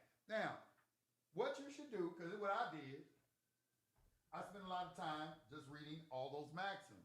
See, when I first started studying this, I didn't just rush into shit. I spent like 6 weeks studying a Black's Law Dictionary. I spent, studying these maxims. I would just lay up in bed and just read them and ponder over them. And another exercise that I did is I would try to fit them into one of the 7 principles. Like one of the maxims is a defendant is not guilty. You're not guilty unless the mind is guilty. So that goes into mentalism, what's called mens rea, criminal intent. Intention goes to the mind. So that's why they do an examination and a cross-examination. They're examining the mind. The examination is the conscious mind, which can lie because it's the seat of the will. And then a cross-examination is examining the subconscious mind, which is the feminine, which can't lie because it only accepts what's been put into it. There's no will in that. It receives from the masculine. So if the conscious and subconscious mind do not match, then now you have somebody lying. And there is a science to ferret getting that out of a person by asking them questions in a certain way. And a lot of prosecutors are very skilled at that. That's why a lot of attorneys don't want to put their clients on the witness stand because they go in and talk about, get me up there. He's like, man, I want to put you up there. And that's why I always say that trial is not for anyone who's guilty and then you want to act like you're going to get some loophole. If you're guilty, you better not test that. I always warn against that. Trial is for people who are really innocent and know they're innocent and they can stand on that shit and got a clear conscience. Because if your conscience is not clear, you're going to fail. All this is dealing with the mind, all right, the mental. So you got to, all these things, you say you can start there with that. And don't be in a rush. You know, I made little cue cards and things like this, and you'll be surprised at how many of those maxims will stay with you. You'll be able to requote them and they'll come to you and everything. But a maxim is something that doesn't change. It's the foundation of law. All law springs from principles of law. So the principle is what you want to study. Because like I'll give you an example. Like when you are reading a Supreme Court decision, the judge in there, he's going to be using one of the 7 principles of the Constitution to make his decision. He may not expressly state that, but once you learn the principles and you read his decision, you can say, he was using separation of powers right here. That's why he made that decision that way. I understand now. He was using popular sovereignty over here, you know, of government, you know, because popular sovereignty really goes into what is called the plenary power doctrine of the delegation of powers at Congress. They do have a sovereignty, but it's a qualified sovereignty. Their sovereignty only exists within the ambit of their delegated authority. That's why they have this word plenary power. So when they say something like that, you will understand why they say it. And it's okay, I understand why he said that right now. And then that will also eliminate a lot of people calling the judge corrupt. Oh, this judge is corrupt. He's saying, nah. And that's what you will also be able to identify who the good judges are. Like Clarence Thomas is a good ass judge. He understands, and the liberals don't like him. But they only don't like him because he understands what has happened to the country. He knows what a republic and a democracy is. And he adheres, he wants to make sure it doesn't get too far away from the republic.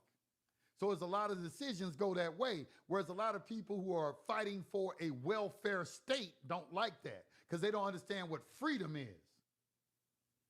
They want the government to give them shit. And when you do discover that, then people gonna start calling you names and shit. Nigga, you like that white man. You's a sellout, you know, and shit like that. No, nigga, I'm not no sellout. I'm just more intelligent than you. I mean, if you just want me to be, you know, it's just I'm more intelligent than you. That's all. I'm just more intelligent than you. That's the only thing I can say. And because of that fact, I cannot hang around you because niggas like you who are ignorant are dangerous. And I gotta hang with a circle of other intelligent people. You know, so that means I gotta get wealthy because I gotta go away from your bum ass who's looking for a handout and looking for somebody to help him when the helping hand that you're looking for is at the end of your damn arm. You got to help yourself before you help yourself. And so if somebody's trying to get people off welfare, make them go get jobs, hell, I worked at McDonald's. Working at McDonald's was good for me because it let me know I ain't never want to do that shit ever again. I made sure I went. It was a very good lesson for me working at McDonald's. The only fast food job I ever worked at was McDonald's. And I loved the job. I loved it. Started on the grill, made it to the cash register, used to fuck with some of the girls and everything that worked there and shit, you know, doing all that shit. I'm young. I was happy, you know, it's cool and everything. But then there came a time I had to move on, and I never went back. I remember I quit, actually. Motherfucker asked me to come in and work and do some shit. And I'm like, man, it's my day off. And he's like, why really did you come in? I say, man, fuck this. And never went back. But it let me know I don't never want to do that kind of work. So I need to go out and get some kind of skills, master something, go and get something or do something.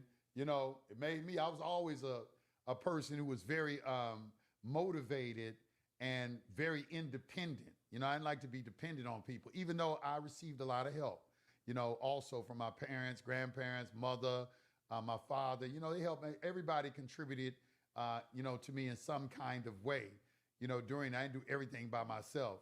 You know, nobody does. No man is an island. Another principle. No man is an island. No man is an island. You know. I appreciate this because, to be honest, I've been doing this pretty much by myself, supporting my woman, telling her these things that I've learned, and you know, things of that nature.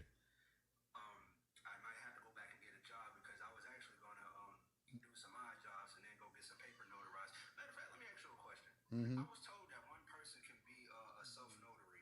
Is that true? I don't know what you mean by self-notary. Can a notary notarize their own paper? No, a notary can't. No, it's three. I don't even know where y'all got that from. There was three. If you got three witnesses, what it is where they got that from is if you look on some documents, they'll have two witnesses. Two witnesses come from the Bible. It comes out of the Bible. That's where it came from. So a notary is just a witness. So we're talking about witnesses is what you should be talking about. Yes, you can have two people witness a document. It does not have to be notarized. They can be witnesses. And it's two of them, and they come from the Bible. If you watch Judge Judy, the people going to win. They come in there with two witnesses. They're going to win. The other person ain't got no witnesses. Witnesses. That's So I didn't understand the question because I am a notary, have been for over 15 years. no. It's this thing in the Patriot community where they talking about, you know, you could have three people and that constitute a notary, and you don't have to get a notary to do the document. And essentially, they are telling the truth. I mean, it is true, but you know, I'm giving you where it came from. It comes out the Bible. Out the Bible, you have to have two witnesses. All right, that's why you have to have witnesses in court. All this shit comes from the Bible, man.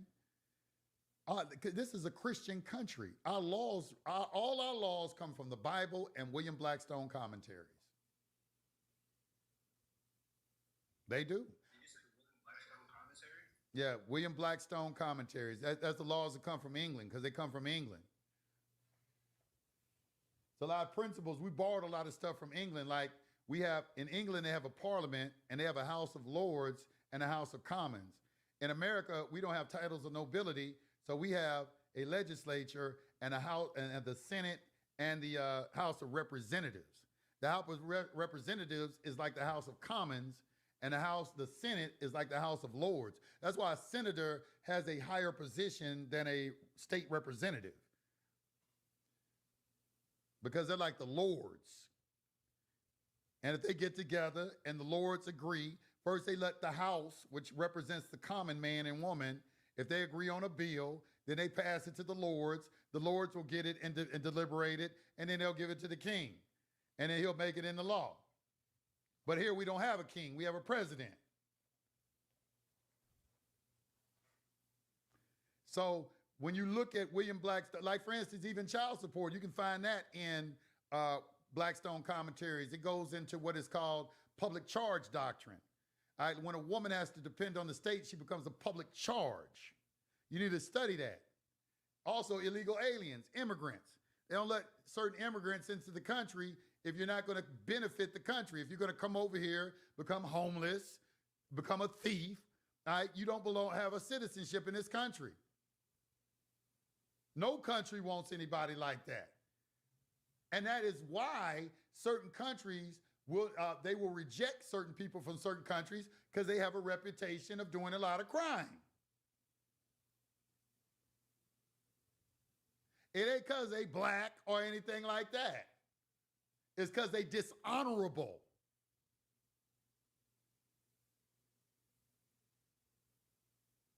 Some of y'all want to call them racist because somebody won't let you come in and get an opportunity to fuck somebody over. You mad because you ain't even given the opportunity to fuck somebody over. Just mad about the shit. All right, so say praise, and then okay, hold on, I gotta speak on this. This is an example of people is an example when somebody's doesn't have a proper civic education. They say the president is ruling by executive orders. Okay, so we have to find out, first of all, what is an executive order? Okay, an executive order is an order to the agencies which are under the executive branch. Homeland Security, the Treasury Department, the FBI, the CIA, the HUD, Housing Urban Development, all the agencies of government are under the executive branch. They are all under Trump. Trump is the general of the military. The executive enforces the laws. They don't make the laws. They enforce it. This is what I mean. This is that Trump derangement syndrome, an example of individuals who aren't properly educated civically. All right? An executive order don't have shit to do with you. It only applies to agencies of government that are under his authority, which are all the agencies are under the executive branch, because they're there to enforce the law. The legislature creates the law, the executive enforces, and the judiciary arbitrates it, all right, interprets it. All right, that's called separation of powers. So Trump he's following the Constitution and he's following what Congress has dictated. If he could get an impeachment, which you have never been successfully able to do, because you're going to have to identify a constitutional violation, not but just because you don't feel a certain way. Because we know you liberals, y'all like to go off feelings. Y'all feel like something ain't right. You know what I'm saying? Just because you don't like the shit. You know, he must be impeached. Man, that Trump derangement syndrome is some real shit. I have never in my life been alive seen so many people hate one man and then so many people love him. In spite of all the people that love him. This man won by a landslide. A landslide. He won the first time by a landslide. He won by a landslide. He is a genius. They don't like him because they can't control him because he didn't take no money from him because he was already a billionaire. So he didn't take that money. That's why you need to go and listen to Cynthia McKinney and Gus Savage, who are both representatives who put on the congressional record who is really running the country, Israel. All right, that's who's running this country. And that's what he's contending with. And they own all your media outlets. That's why they all don't like him, because he did not accept anything from him. That's why CNN really don't like him. That's why MSNBC don't like him. Rupert Murdoch, he's part Jewish. I think his mother's Jewish, but he's the only one they got, Fox News. But the rest of them, they own all those Time Magazine, Newsweek, all of them owned by the same group of people. And he did not bow to them. He didn't take that handout. And he don't even take a salary. You know Trump don't take a salary? He donates his salary to the veterans. $450,000 a year, whatever he get, he don't even take a salary.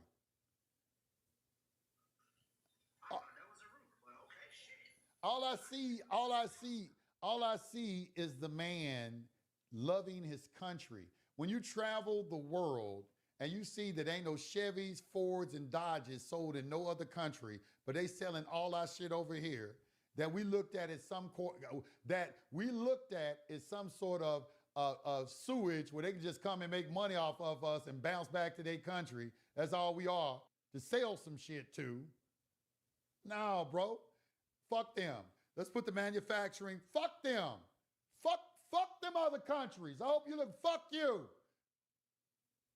This is the United States of America. This is my country. We're going to bring the manufacturing back here. We're going to put our people to work. Fuck your country. You build up your country. Don't ride off our back.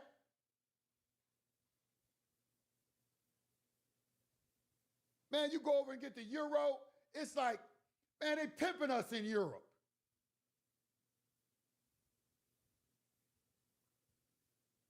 And you can see it when, like, nah, bro. Nah. Let me tell you something. When I travel the world, I'm a proud American. You're not going, they go over there and try to get you to say something negative against your president, because people over there don't like him too, because of what he's doing with the, with doing the immigration thing, kicking people out. So some of them don't like him. I said, nah, I'm standing with my president. What you talking? I was in Mexico. They try, well, he's going against LGBTQ. And I said, nah, bro. I said, nah. I said, if you ain't letting people in Mexico, what the fuck you mean? And look who the president of Mexico is and what their nationality is, and you'll understand why liberalism is so pervasive over there right now. Fuck you mean? I just came to Mexico. Y'all got the border tight. Y'all got military on this motherfucker. You ain't letting people come in this bitch, but we supposed to be a dumping ground? Nah, bruh. Nah.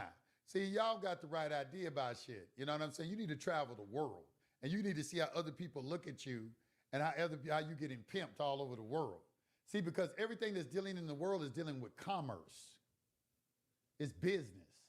And the Bible warns you about putting attorneys in positions of power. And every president we've had since Reagan up to Trump been an attorney. Reagan was an actor. Everybody else like that was selected, and they were attorneys. And the Bible warns you about that. Kamala Harris, an attorney. Her husband, an attorney. Biden, an attorney. Bush, an attorney. The Clintons, both attorneys. The Obamas, both attorneys. All your governors, attorneys.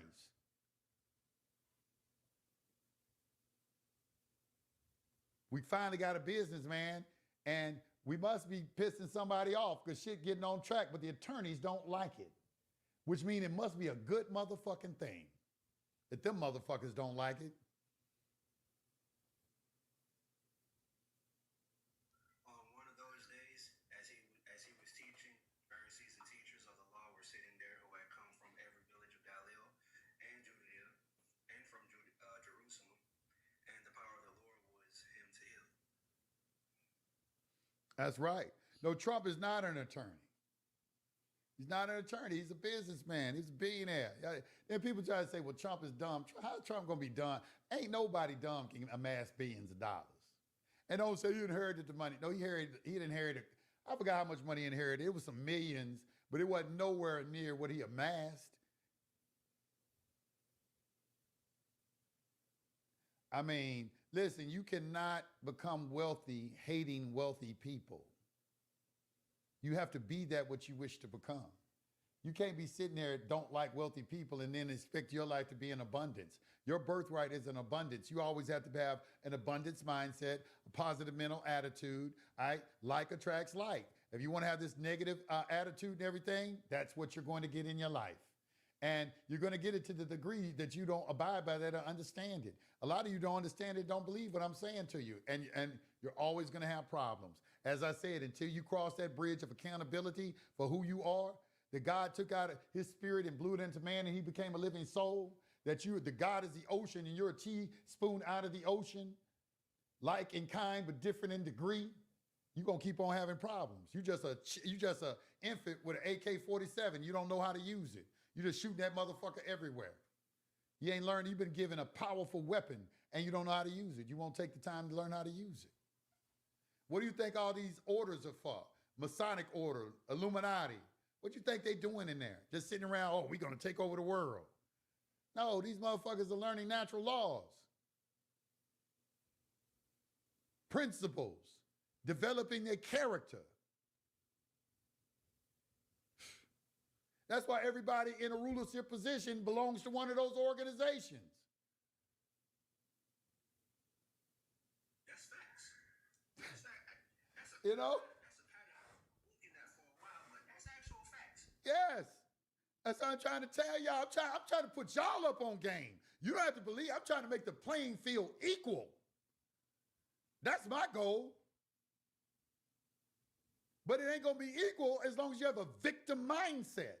You have to get rid of that. That victim mindset comes from Satan.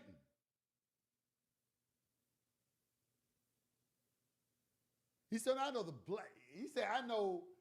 I know those who call themselves Jews who are not, but the synagogues of Satan. Now, I'm just saying that to say, that's in Revelations, I think, 2:9, because Karl Marx is Jewish, and he's the one who came with this socialism and this victim mentality of the wealthy oppressing the poor or the worker. When the worker can extricate himself from his condition by just choosing to change the way he thinks.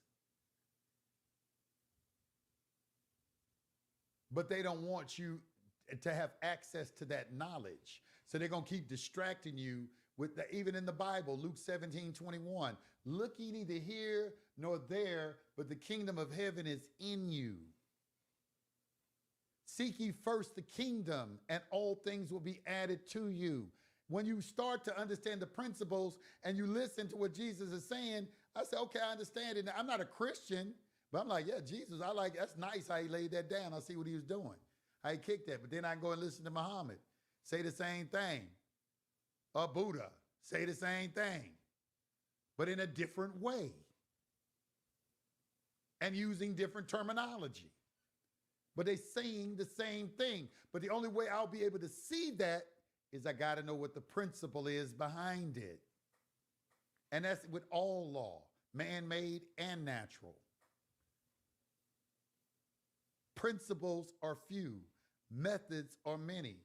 Proverbs 9:1. Wisdom, Mother Nature, has built her house and has hewn out her 7 pillars. Pillars hold up everything. And creation is 7 of them. What do you think they're talking about? And the backstory of the Proverbs, they derive from Egypt. They talking about your inner energies. No, they're talking about the 7 principles: mentalism, correspondence, vibration, polarity, rhythm, cause and effect, and gender. Oh, the law. Okay, gotcha. A pillar is something that holds everything up. Pillars don't move. They the foundation. So wisdom had to make everything. If you look at all creation, it is amazing how it was built. It was divinely constructed through why it's wise. We breathe in oxygen and breathe out carbon monoxide. Trees breathe in carbon monoxide and breathe out oxygen. There's a relationship that exists with everything in creation like that.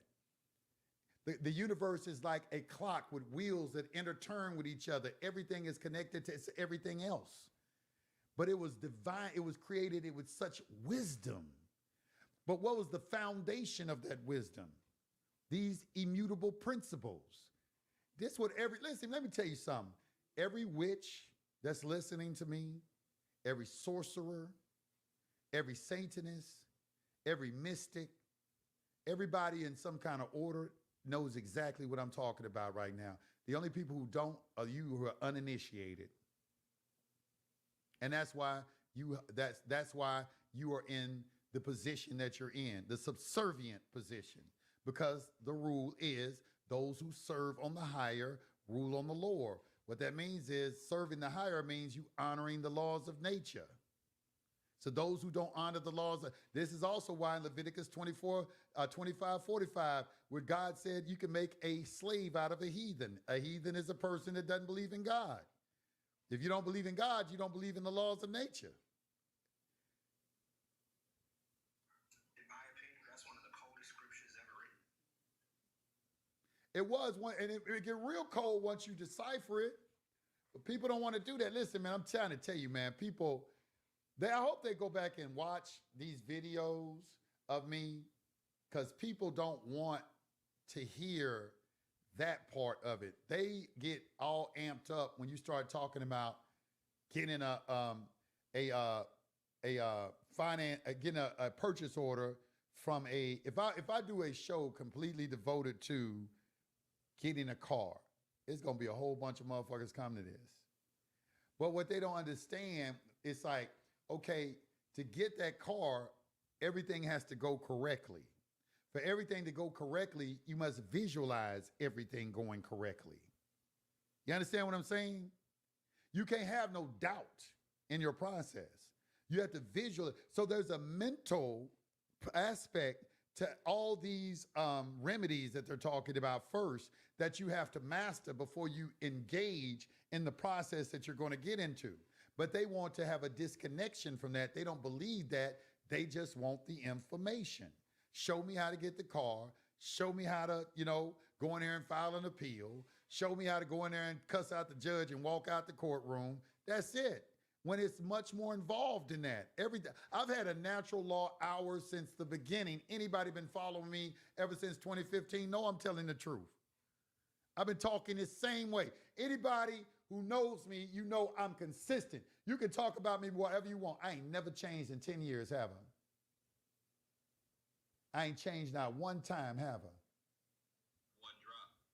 Ain't nobody been able to take me off my square, make me start believing the bullshit they teaching or nothing like that. I've been lining up this secure party with this natural law and doing all this and talking about character and talking about the mind and talking about godhood and all this kind of stuff for 10 years.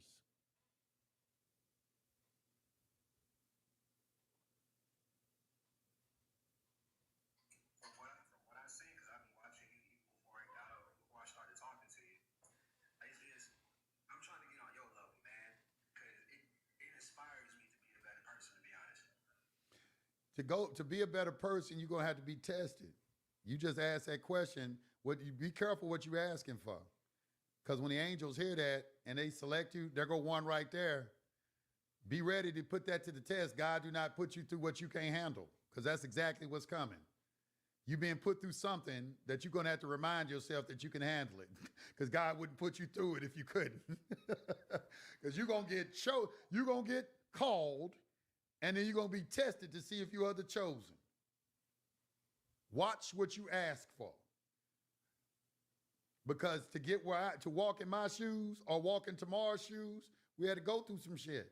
You got to go through some shit, man. You got to go through Daniel in the lion's den. You got to go through shit like that. You know what I'm saying? This shit going to happen to you because your faith without works is dead. And what they mean is you got to be tested. You got to go through something. You got to go through something, my brother. You got to go through some shit. Because what it's going to do also, the reason it makes your character right, because I was young, I was hard-headed, I did a lot of crazy shit. But, you know, that's where the wisdom of age comes from. And if you are perceptive enough, if you have awareness about yourself, the only way I can see you have the reason I'm always talking about these laws is because I'm trying to help you develop your awareness. I'm trying to help you to be able to see it when it presents itself. You won't know it presents itself if you don't know about it. But now that you know about it, now you can see it when it presents itself. And then you begin to see the continuity of all things. Then you see it everywhere. And then you begin to understand, like, damn, I ain't going to get what I want unless I take the necessary steps. There's no way around it. You're going to come to that conclusion. There's no way around it. I done tried to beat the system, go around it, try to cheat, try to steal, try to lie. I done did all that shit, and every time I did that, something bad happened. Every time I lie, my lie got found out. Every time I took something from something got taken from me. Every time I cheated on somebody cheated on me. And that's a big one, because a lot of people think, well, I ain't going to fall in love. Let me tell you, you're not going to get around it, because there's always a person out there got your number. Always. Somebody got I don't care how much of a player you are or what a boss you think you are. There's a man out there that got your number. There's a woman out there that got your number. One. That got your damn number.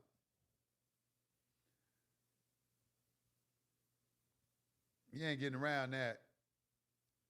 All right, let me see. Look, y'all, I gotta get off. I've been talking a long time. I just gave you my lecture, and then I kind of mixed it in with a sermon. I'll probably download this and chop it up, you know, and put the relevant parts. So people want to just hear the spirituality, I'll have that on one clip, and then if you want to hear something talking about credit and all that, then they start out talking about credit and shit. I forgot what we was talking about. But anyway, hey, look, y'all, I got to get off. What happened over here, man? Oh, live ended over here. Okay. Yeah. I appreciate all of you. Like, comment, and subscribe on YouTube. We're having our next Trust webinar on Tuesday at 9 o'clock. All right. And I think tomorrow is going to be holding classes, some AI classes on AI research. So we're going to be posting pretty soon a time and date for that. Also, Non-Ether Speaker, he is going to be he's putting together some courses right now for individuals. So it's going to be a multitude of individuals who I have found, who I feel who are competent enough in their areas of expertise and worthy enough to come on SPC University and share their information with you. Okay. So I envision it to be a place where a lot of people are going to come and teach, where you can go any day and any time you want. There's going to be a class going on something. All right. That's the vision I have. Anyway, all right. Like, comment, and subscribe. You've been listening to the hottest radio network on the planet. High Frequency Radio, y'all. I'm Yusuf L. Peace to the gods and goddesses. I'm out.